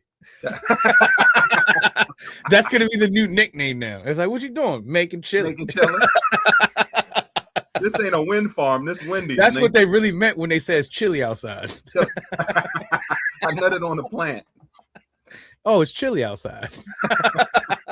I'm a little cold. And then someone just misinterpreted and thought chili meant cold. And then that's how chili became cold. It was really somebody said it was baby back kids. All right, let's step on from this. So this is getting how the hell did we get that's nasty work. That's the most wildest. Hey, wow. I'm just throwing the facts out there. What you take with them is between you and our Lord and Savior. The way my brain works, I wish I knew. All right, these fools out here making chili. Another weird custom. And I mean, I know the ladies gonna clock this one. Clock that T, yes, bitch, yes. In Hong Kong, and I think it was up until maybe the 50s or 60s, this was allowed. So this is a recent phenomenon in Hong Kong or Chinese, the greater Chinese culture in general. It was a preconceived notion that if a woman caught her husband cheating, not caught him cheating. They didn't have text messages, and I saw you messaging this bitch on Instagram. So they walking in on it. I walked in on you hunching with Chunyang. You all in Chunyang. I caught you. The wife would be allowed to kill her husband, but only with her bare hands. Not saying right then and there, but if she caught him, she's like this. And 2 days later, you better keep your head on a swivel. She might choke you out in your sleep, or beat the shit out you while you sleep, or something like that. Or if she got them hands, if she on a Clarissa Shields tip, she might, snatch your heart out. So a wife. No, I wasn't talking about the heart. I was talking about the other heart. Oh, snatch your wood off. If you do that, you'll bleed out. Yeah, you'll die. Snatch your nuts off. So do you think that's acceptable? And what do you think about that? And is this an active, like, up until about the 60s? I think they stopped letting this happen. 60s, 70s. So that means that there was husbands getting murdered. Yo, check this out. You're gonna be less likely to cheat if you know that the consequence is you're gonna legally be murdered by your spouse. Yeah, and you wouldn't have to. And does the husband have to let them kill them, like form of harakiri? Fight it off. But they have the right to defend themselves. Yes, you can defend. You can't be like, damn, you got me. No, if she caught you cheating or being infidelis, it says practicing infidelity, she could kill you with her bare hands. And it would go to court or whatever tribunal or whatever they have, and they'd be like, okay, yeah. I don't know how they would prove it, because I would see a lot of women just be like, oh, I can't get that Gucci bag. Okay. And I'm gonna kill this. You cheated on me. Yeah, you cheated on me. And as much as women be accusing niggas of cheating anyway, I'm just afraid of that anyway. But that's a different story. But in Asian culture, it's by nature, integrity is pretty strong though in Asian culture. So it's probably less likely that we got that form of, especially when the fact is that you get that type of justice, you don't have to lack integrity. It's like you legit caught cheating, you're gonna get murked. Yeah. So I mean, it's only us in America that don't have integrity, where we got like people like exposing other people's women doing crazy things and then get mad when it happens to them. That's crazy. You know what I'm saying? I don't want to get back to that subject, but and I think that's why China banned OnlyFans too, yo, because they like, yo, we've built this up over centuries, this honor thing, even though niggas be groping women on a train and all type. Yeah. Don't let them act too prestigious, because them Chinese niggas be freaks too. But that's the crazy thing, is that crude behavior is acceptable as long as you don't cross the crude line. As long as you don't touch nobody, essentially. I mean the crude line is like over the clothes, but if you go under the clothes, now you're violating. I'm telling you, I'm touching you. I'm touching the fabric. Now you're a sex offender if you go if you go under the clothes. I'm just saying bullshit. That's not true. Don't take. No, I got you. I'm telling the audience out there. I was like, I'm just be talking shit. Jesus Christ. Yeah, so I mean, I think it was really no, and the women back then, there was no, because if you left your husband, you were seen as undesirable. I think, that's why the only way out this marriage is death. Death. You couldn't really just. She's a widow. Okay, so I mean, I think that's very interesting. It's hard for me to like get behind that. To get behind it, but also it's hard for me to argue against it either, because it's like I said, from the things from the teenagers walking across the cold water, this is also something that's integrated within their culture. And since we're outside of the culture, we're thinking of it with our American brains, the way we were raised, and that's completely crazy to even think that. Just divorce them. Right. Well, they don't believe in divorce. Right. So the only way out is that he cheated. She has to kill him so that way she can get another man, because she can't get another man while he's still alive. The only way out of, basically, they took till death do us part. Seriously, she took that shit. And I'm gonna be the death. No, like it's like death do us part. Like we must be parted. Good night, Swing Tong. I have somebody in mind to replace you. That will teach you to fuck up without the bitches. Who the bitch has a nigga now? Why do I feel like your wood is no good? Are we being racially inappropriate right now? Yes, we are. Welcome to the show. due to time, and we're gonna have to miss out on this last one. I'm gonna just cover it real quick. But there's a custom in the 19th century in Austria where women would dance with slices of apples tucked under their underarm and let the sweat soak in. And then at night, she would give it to a man to sniff. And if he accepts the apple and eats it, now they're in a relationship, which is kind of crazy. So they would slice apples and put it under underarms and dance all day, sweating into the apple. And then at night, it'd be like a circle of motherfuckers, and the women would come with their apples, smell and these guys would be like blindfolded, and they would smell the apples and be like, oh, I like that one. Eat the apple, open his eyes, and now that's your bitch. In Austria. Do we have this Austria? Austria. Wait, so they don't shave in Austria either. So it's a hairy armpit. It's a hairy pit. It's like throwing your apple in the bush. That's what it was. So that's crazy. I'll let you. An apple in the hand is worth two in the bush. I just thought that was crazy. I thought that was crazy. I think of all the things that we've discussed, this is the one thing where I'm going to say the culture thing and reflective. No, fuck that. That's in all 360 degrees of perception of this situation is a hell's to the nah. Whoever came up with this idea, they need to go back in time and erase it by erasing that person before he creates this idea.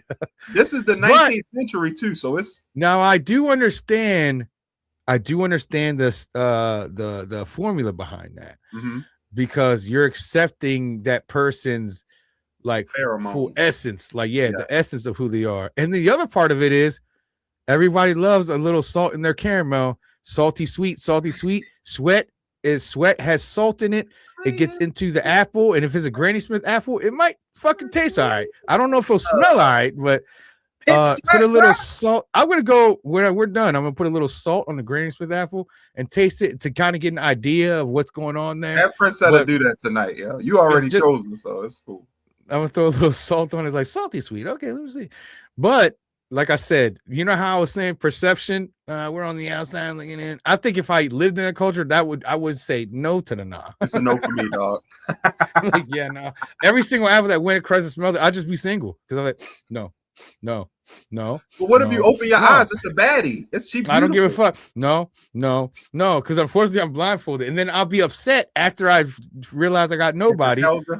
Yeah, I'll be upset because I'm not gonna accept any apple. So I'm gonna be the only one that don't got nobody. Then I'm gonna see everybody, and they're like, oh wait, 9 out of 10 of the women were fucking drop dead gorgeous. Only one of them was not. So I had a fucking 90% probability of getting a gorgeous woman, and I said no to all of them. Yep. It would just be my fucking fate. This man's alone. Why? He doesn't want to eat a sweaty apple. Fuck that guy. You'd be a loner, forever. I'll have to find the woman that doesn't like the ritual like me. And that's how we'll that's how we'll find each other, like outsiders. Because her ritual is she rubs it on the other part, another part. Yikes. Well, you eat that anyway, so yeah. And that's the thing. You do that, but you won't eat sweaty apple pits. You eat something weird. Eat something that bleed and piss and sweat. I'm a strange individual, Sean. I'm a strange individual. Eat apples? No. The pits, no. Hey, man. But no. Your perception is your reality, as you say. Exactly. It's my reality. This is my reality. I'm a fucked up individual. Yeah, we're not judging your lifestyle. Do your thing. I'm not mad at you. That's my ritual. All right. Well, in the name of Jesus, the Father, Son, the Holy Spirit, have fun with that.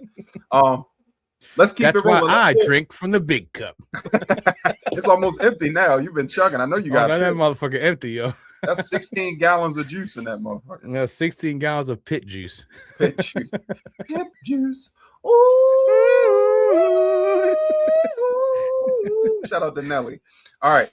Here we go, guys. You already know what it is. We've reached the crescendo of our great show.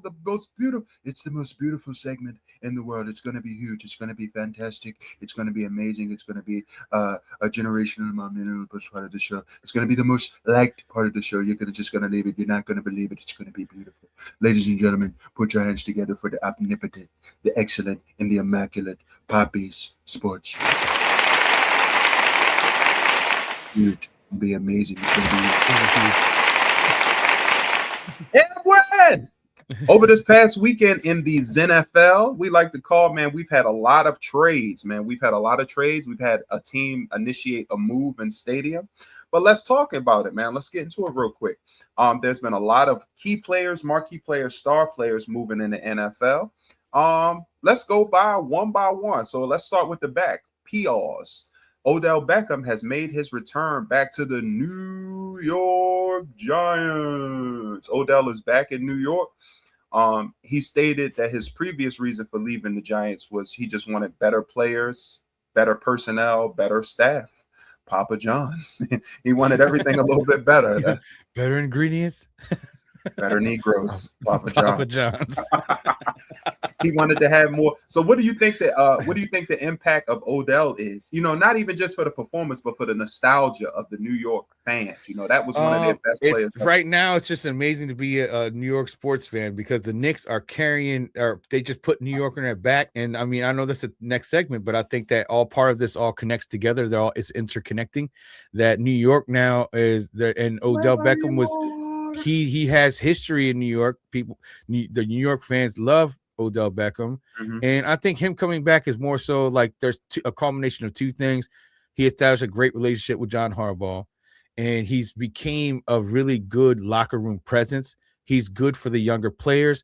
The Giants is a predominantly young team, especially the receiving core is a bunch of players that's still in their 4-year contracts. So bringing a veteran like Odell Beckham that brings in a level of athleticism natural from when he was all the way back to when he was at LSU making these one-handed catches. He can incorporate some of that to these young players. So I think that what's big about it is not that he's going to go out there and put up 500 yards.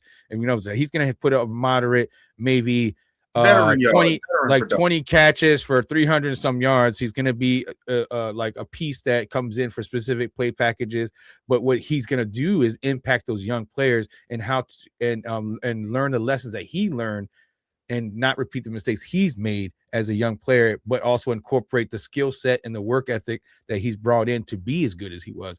I think that's great for that wide receiver room, period. And I think that's why John Harbaugh brought him in.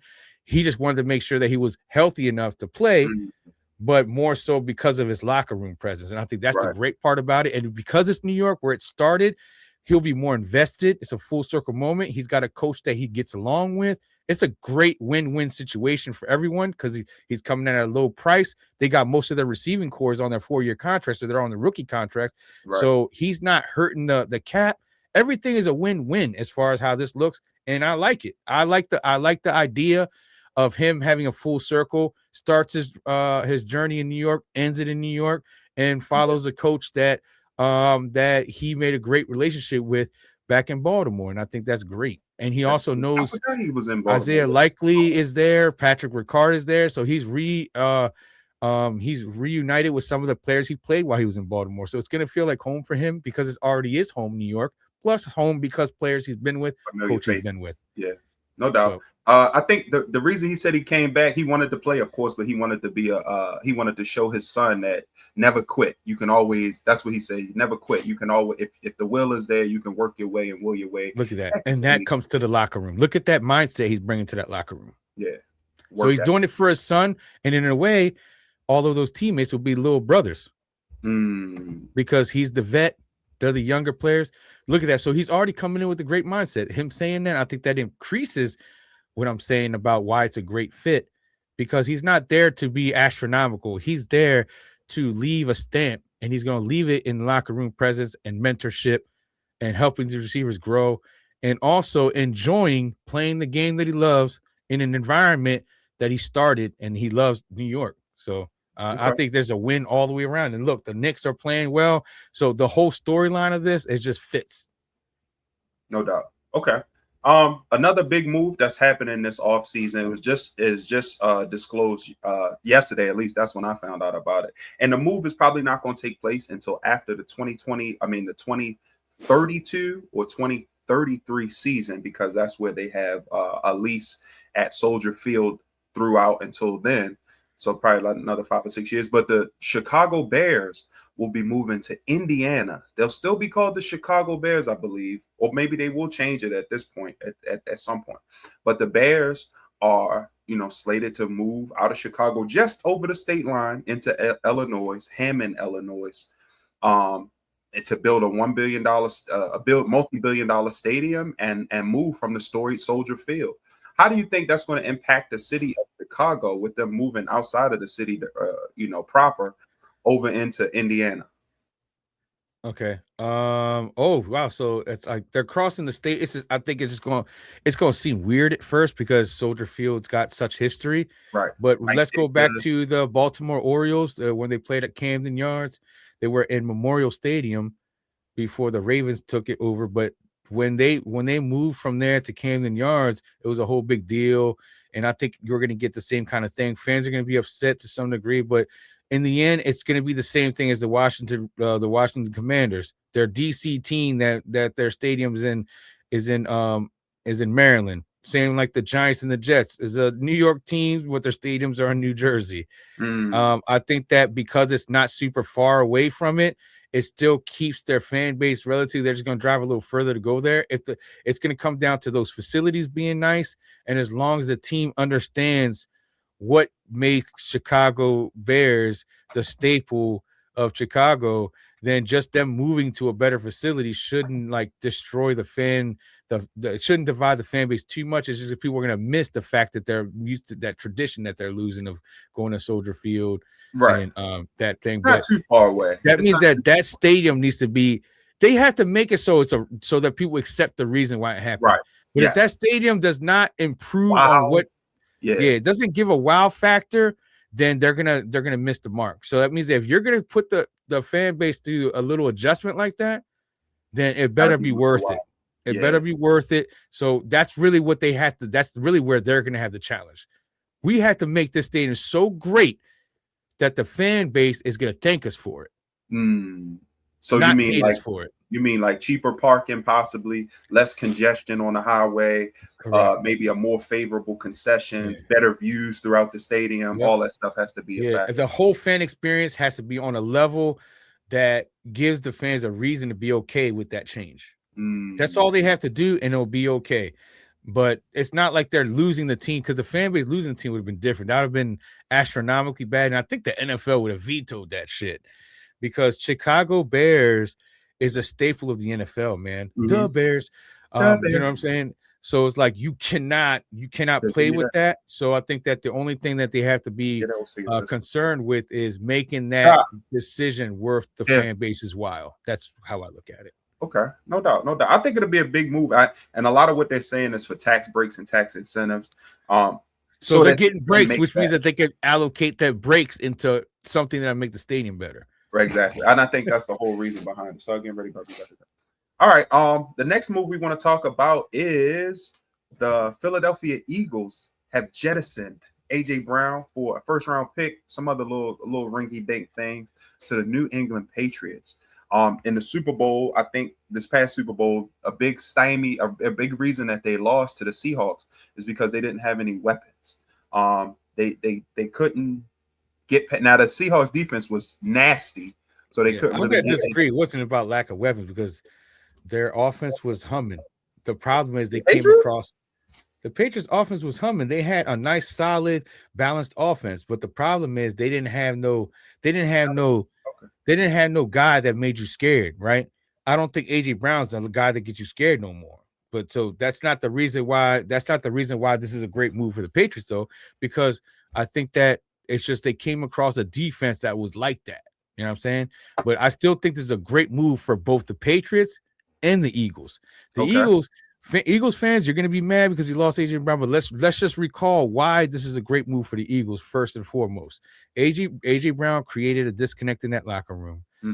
He started creating disconnect. When that happens, the locker room starts to split, and when that occurs, it doesn't matter how many press conferences you guys say how you guys are cool. You guys are not cool. Him and Jalen Hurts did not get along no more. They were at odds with each other, and that creates a complete disconnect. And that's a huge reason why the Eagles were not the same Eagles the year before, because I think that they had the right team to go all the way twice in a row. But the difference was that locker room was not the same. And when your locker room is in disarray like that, I don't care how much talent you got, you're not going to get all the way because that's the wrong. one difference between what makes a team great between just a good team on the Mm. roster. Because the Cowboys had, with Tony Romo's last couple of years, the year they went 13-3, they had the best offensive line for 3 years in a row, had one of the best rosters, but couldn't get over the hump because everybody, all individuals, they weren't really a team. And that's the same thing that happened to the Eagles. Them getting A.J. Brown is going to release that tension from the locker room and allow them to reset.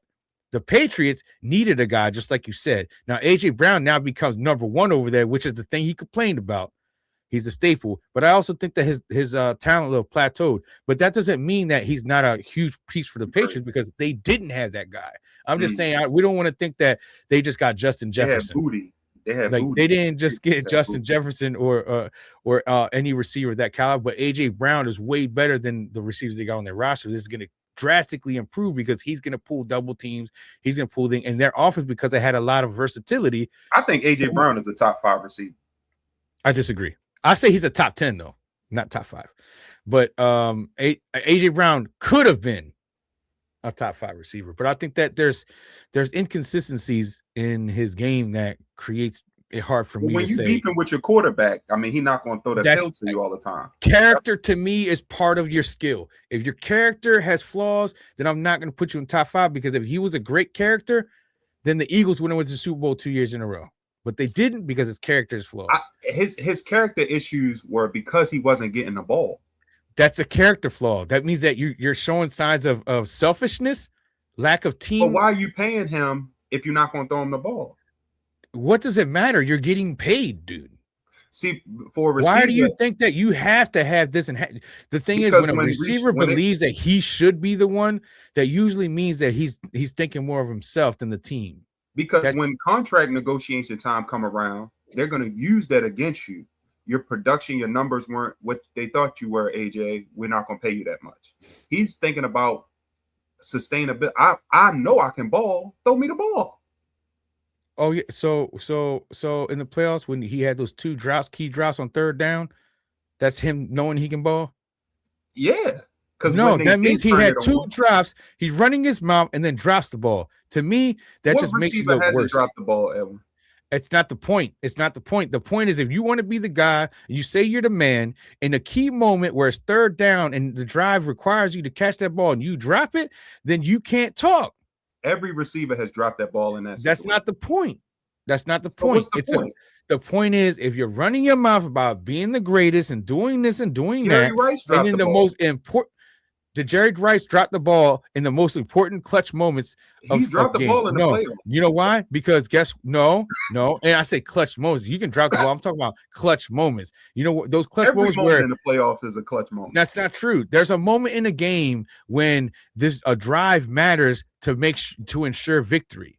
And when you drop a ball in that moment, that's a clutch moment. That's what a clutch moment is. That means that this is a pivotal moment in the game that if you make this play, then your team is in a high chance of winning. If you miss this play, you put your team in a predicament to lose. That's the clutch moment. If you drop a ball, it always If matters. you drop the ball in the first quarter, that could be a reason why this clutch moment needs to happen later. But if you're consistent early, you won't get in those high pressure moments because I caught the ball all the way leading up to that. So a drop in the first quarter and a drop in the fourth quarter, from a fan's perspective, we needed that, but you wouldn't have needed it if you would have made those plays earlier in the game. The only reason you need it now is that's because 100% disagree. No, that's 100% disagree, because yes, you could look at that, but the thing is how the game flow happens, like mistakes in the beginning of a game, unless they led to the other team actually scoring, they're almost meaningless. No. They're almost meaningless. That's the difference between a blowout and a close game. No, because it's all games. Football is not about like that. Football is a drive-by-drive situation, right? It's what you do at each drive. So let's say for instance, the first half of a game, no team scores because they don't get past the 50-yard line, and the only time the teams get past the 50-yard lines is in the fourth quarter, right? That means that this game was dead even. Now the fourth quarter becomes clutch because now the opposing team just scored a touchdown. They're up 7-0. Now you're on a drive. There's 7 minutes left. It doesn't matter what happened in the first 3 quarters then, because it's a 7-point game and you guys have the ball. That's the clutch moment. he dropped the ball in that moment, Listen. meaning that it doesn't matter. He caught every ball all through the game. That moment is what matters the most, and that's when you drop the ball. That means that all the talking that you're doing, but when the team needs you the most, you do not come through. That is what the clutch is. In the fourth quarter is because you couldn't get past. You can't look at the reason. You can't look at the past as a reason because what happened already happened. You're looking at this moment right now. It means that if you made 1,000 mistakes, 5 fumbles, right? But if you don't make no mistakes, then you're not in a position for a clutch game. You're not in a position. If you beating somebody's ass, you don't have to worry about a comeback. You don't have to worry about being perfect at the end, because now it's like I made mistakes in the beginning or I made mistakes in the end. If I don't make no mistakes, it's less pressure on me later. But if we can't get nothing going early, then now the pressure is on at the end. If we humming all throughout the first, second, and third quarter, we can let off a little bit, because now, just like with the Seahawks, they was busting ass all game. So in the fourth quarter, when the Patriots tried to stage a little comeback, it was just insurmountable. It was too much because they were consistent early. We stomped your ass out early. Now you trying to get up like, ugh, but we already up. That's what I'm saying. Now, I mean, it's debatable. It's debatable. I mean, it's debatable because I mean, I look at it from a drive by drive basis and where you're at the moments of where you're at in the pivotal moments. Like, you know what I mean? Just like, because we could go back to the Ravens and Buffalo game where Lamar made 2 early mistakes, but it only That's translated. Why it's pivotal now. Listen, no, it's not, because let me explain the whole situation. Okay. So he made 2 early errors, right? But the errors only amounted to 3 points. Those 2 errors that he made, the 2 turnovers he made, only amounted to 3 points. So second half he played perfect. And in the third quarter, all right, it was in the fourth quarter. The Ravens were he played so perfect that they were down by 1 score. In the fourth quarter, they were on the drive that was going to potentially have them take the lead and momentum in the game. He hits Mark Andrews the middle of the field, and Mark Andrews has a huge play. And he tries to get more yards, but he fails to protect the ball because he's running with his hands low and loose instead of high and tight, right? So he didn't hold it high and tight. And so when he went, he got the ball knocked out. Now, this is an error that he hardly ever makes. So it's like, oh, you can't be mad. But when the moment that he had, that led to 7 points. Look at that. One turn. Let's just look at it, for instance.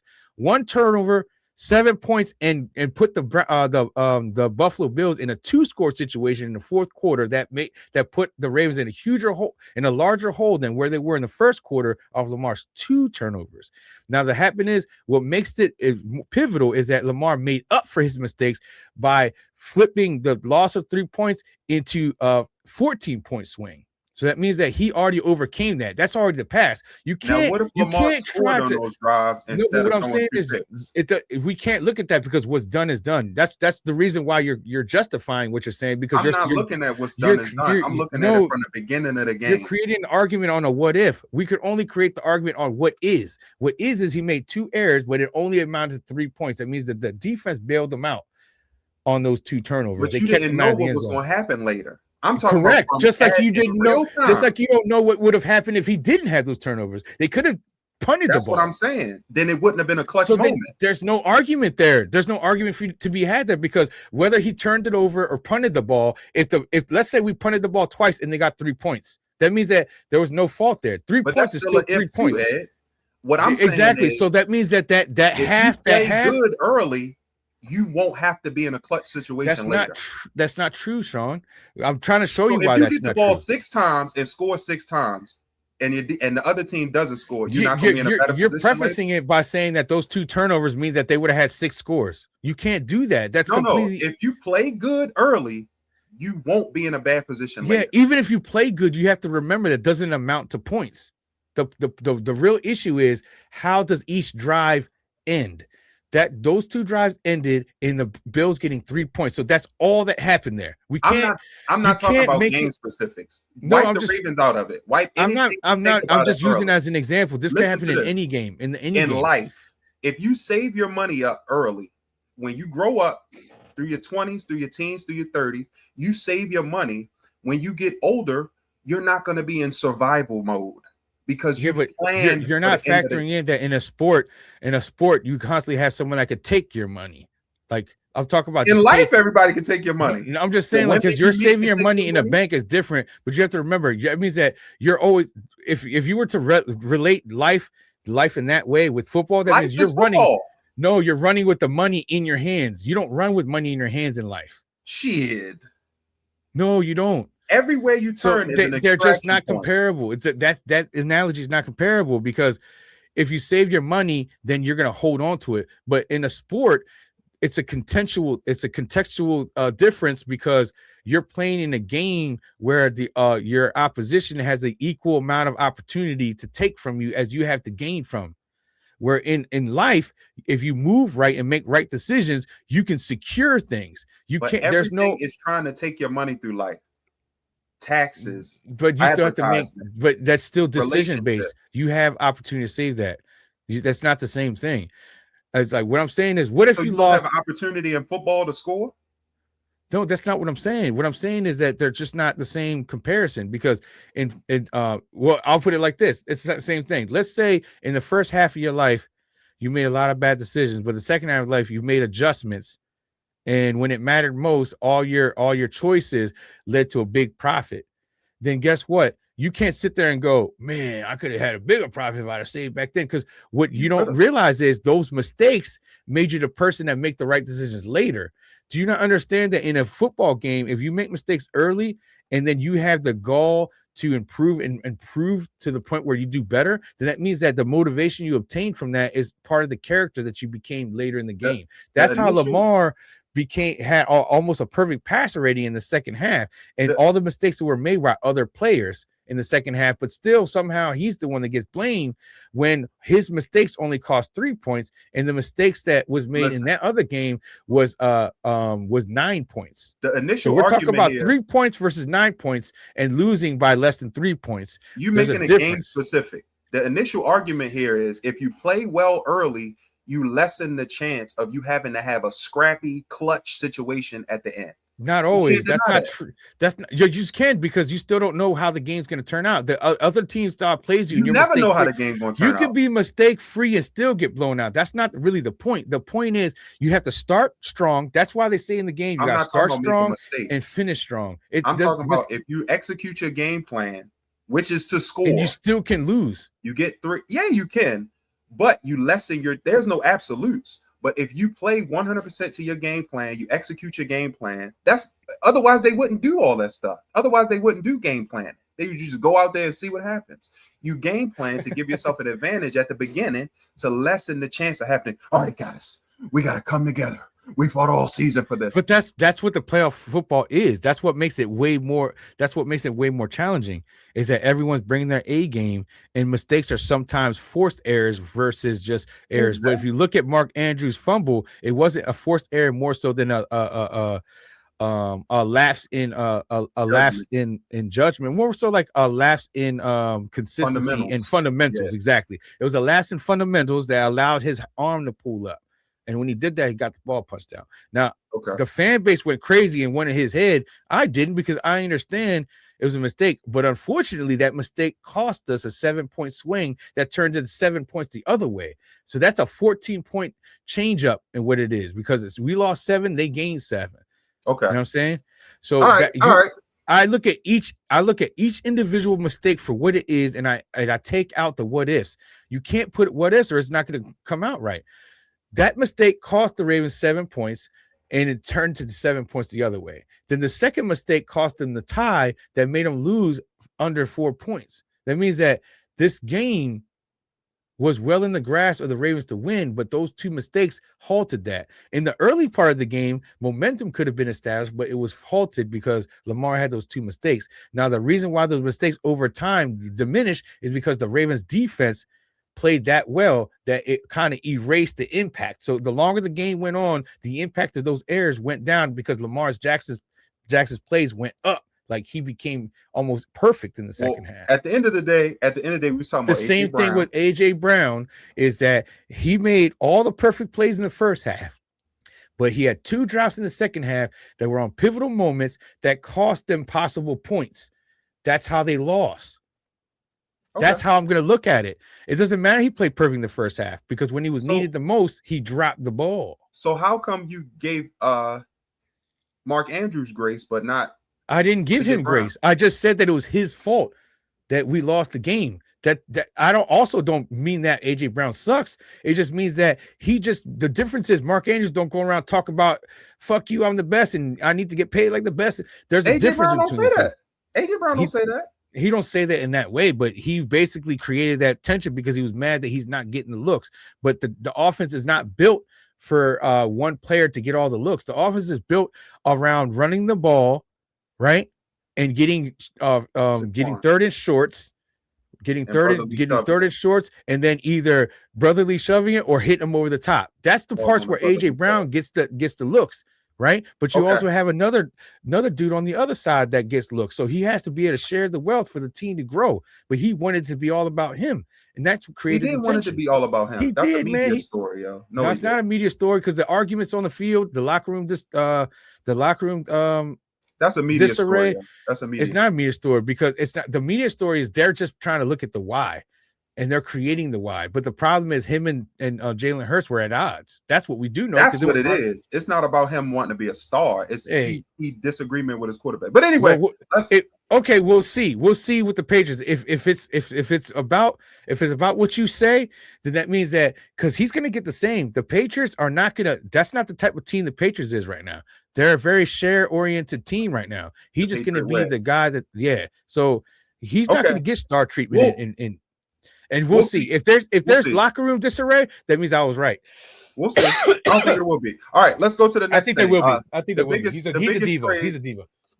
The biggest trade, one of the biggest trades that we're talking about in this offseason so far is Myles Garrett going to the Los Angeles Rams for Jared Verse, a first, a second, and a third over the next 3 years. What do you think the impact will be of Myles Garrett in Los Angeles? Impact's going to be huge because the impact's so huge that Aaron Donald's considering coming out of retirement. And the fact of the matter is it came out of his own mouth, which means that this impact is huge. Myles Garrett, no knock on Jared Verse, because Jared Verse is nice, but he's a young player up and coming. Myles Garrett is already that. So that means that the Rams are letting you know that they want Matthew Stafford to retire with another ring, and they're trying to win now.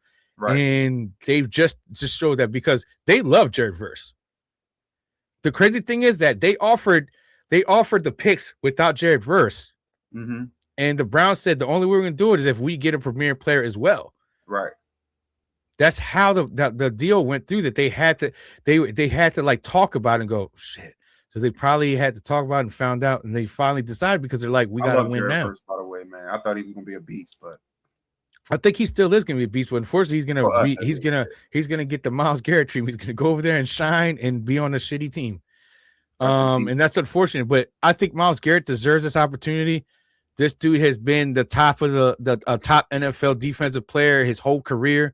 Mm-hmm. Like he's always been in the conversation of defensive player of the year, literally every year he's played. And the crazy thing about it is like now he's with the team that's got a coaching staff that's competent. That's the problem with the Browns. They're incompetent in the management. They're incompetent in the coaching. They're incompetent in the staffing, meaning that they don't choose the right players for the right reasons, and they don't choose players that are cohesive with each other.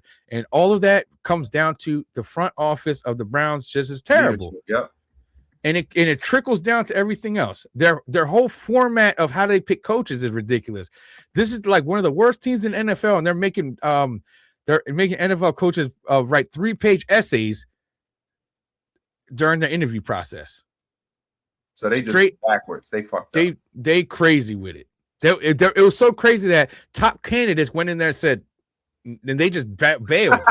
What they do? They were like a 3-page essay, bailed, and they went to other teams that have better opportunities, and they bailed because they're not about to go through all that trouble when better teams are not doing that. And then that's why they got Todd Monken, because they just had to settle for Todd Monken. Anybody coming this? Then we need somebody, but Todd Monken is not a bad choice. But the problem is Todd Monken is still a coach for a team that has a lot of deficiencies. And that's a whole nother story. Yeah. So I don't think Myles Garrett just went to a freaking premier coaching staff with a premier management front office, and that is the world difference. Because when you got Do you know we Super we Bowl definitely bound? gonna see.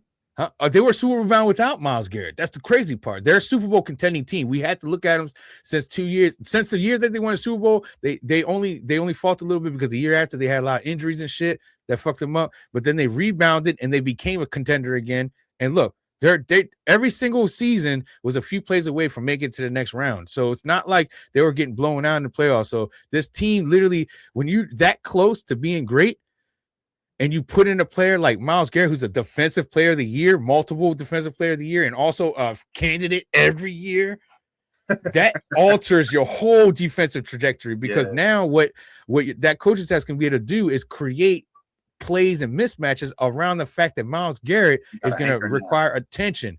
You're going to have to respect Myles Garrett. AD back. It's Aaron Donald type impact. So, and if we get AD back too.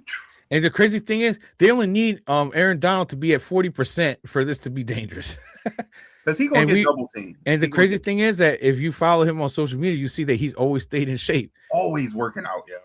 He ain't stopped one day. So it's crazy because all it takes, if he comes back before training camp, watch out, because literally it's like a riding a bike. He just needs to get his body back into muscle memory, which training camp with Myles Garrett, we'll get him in there. And like I said, he only has to be 40%, but I guarantee he'll probably get to 70% of who he was when he was the defensive player of the year himself. So he gets to 70% of that, and then you got dude. I'm gonna sit there and say right now, it's like they should just go ahead and skip to January and just go ahead and start the playoffs because simulate. They should simulate. And I'm not a fan of the Rams, but I just gotta look at reality here. I respect the coaching staff, I respect the front office, and look at their roster. Offense and defense, we loaded. So I fear that. I just hope we don't go. Remember, Philly had the dream team. I hope we don't do that and fall off. Do you know why? Because of locker room continuity. That's not a problem in your team, yo. Sean McVay got it locked. Yeah, because he's a likable coach that's smart and also runs a tight ship. They're fine. Everyone's happy to be part of that organization, so there's not going to be any pushback. And the fact that they just went and got Myles. Do you know how happy that team is? They're sad to see Jerry Verse go, but they're understanding what they're trying to do. It's a business, it's a business. We got a chance. Now they know what they're getting with Myles. Everybody knows what they're getting Myles Garrett. They're gonna have fun. They're gonna have fun because his Halloween, he's gonna have his little thing where all his Halloween costumes. He's gonna bring a different energy. I think that he's gonna be excited because Myles Garrett low-key wanted to leave, but then he chose money and then realized that it wasn't about the money after the fact because he still felt empty. Now he's like, because they basically gave him an offer he can't refuse to stay. Is what happened. he ain't gonna be too happy when he see them California taxes, but he'll get over it. But he's fine because the money that he made in that contract. Now he's like, I made my money in that big contract. Now I'm okay. Win. Let's go win now. Dude, the Rams on paper right now are the team to beat. We'll see. On paper. We'll see. On paper. If we end up 5-11, I'm gonna be like doubtful. We'll see. Even on their worst season, they weren't that bad. Yeah. All right, guys. That's been another era of Papi Sports Talk. Let's make some noise for Edwin for bestowing us with his wisdom. You didn't agree with me about AJ Brown, but we'll see. I like that banter, man. We need to get more of that. Back and forth. All right, guys. We appreciate you guys for watching this week. It's been an amazing show. Of course, we want to thank you for watching. We want to thank Twan for joining us. Comedian Twan out of Raleigh, North Carolina. If you're in the area, follow him on social media. Follow him on TikTok. Support that brother. Genuine brother. Good brother. And I'm sure he's a great comedian. I'm definitely looking forward to linking up with him and seeing his work and working with him. Ed, appreciate you for rocking with us another week, bro. We love you, man. Is there anything you want to plug before we get the head up out of here? Don't forget that after the show ends, depending on what time it is, 10:45 Eastern time tonight, the full song Home will be premiered on my channel, which I just created. I only got 8 subscribers. Help me out. Some of y'all, some of the 100. Subscribe. Huh? Then you probably didn't. But the cool thing is, the reason why I did this is I didn't want to oversaturate this platform with my music. We did that, just as a filler because we had to take a little hiatus. But that's where I'm going to put all my music. you know, and I also plug this podcast on that channel as well. So it's like one of those things where these are all our channels, and eventually we're going to get Sean to get his comedian channel going. Once he starts to listen to me and start giving me material to edit. I am. I got then a bunch. I'm gonna ask him to make a channel so that he can post it there, and then we'll post some of the stuff on here as well, so it'll be interchangeable. So that's what we're working on. We building. So thank you guys for watching. I hope you had a great hope you're having a great weekend so far. I hope you have a great rest of Saturday night. From the boys over here at the Too Late We Said It podcast, we love you, we appreciate you, and as always, we'll see you next week. Hit it with me, Ed. Peace.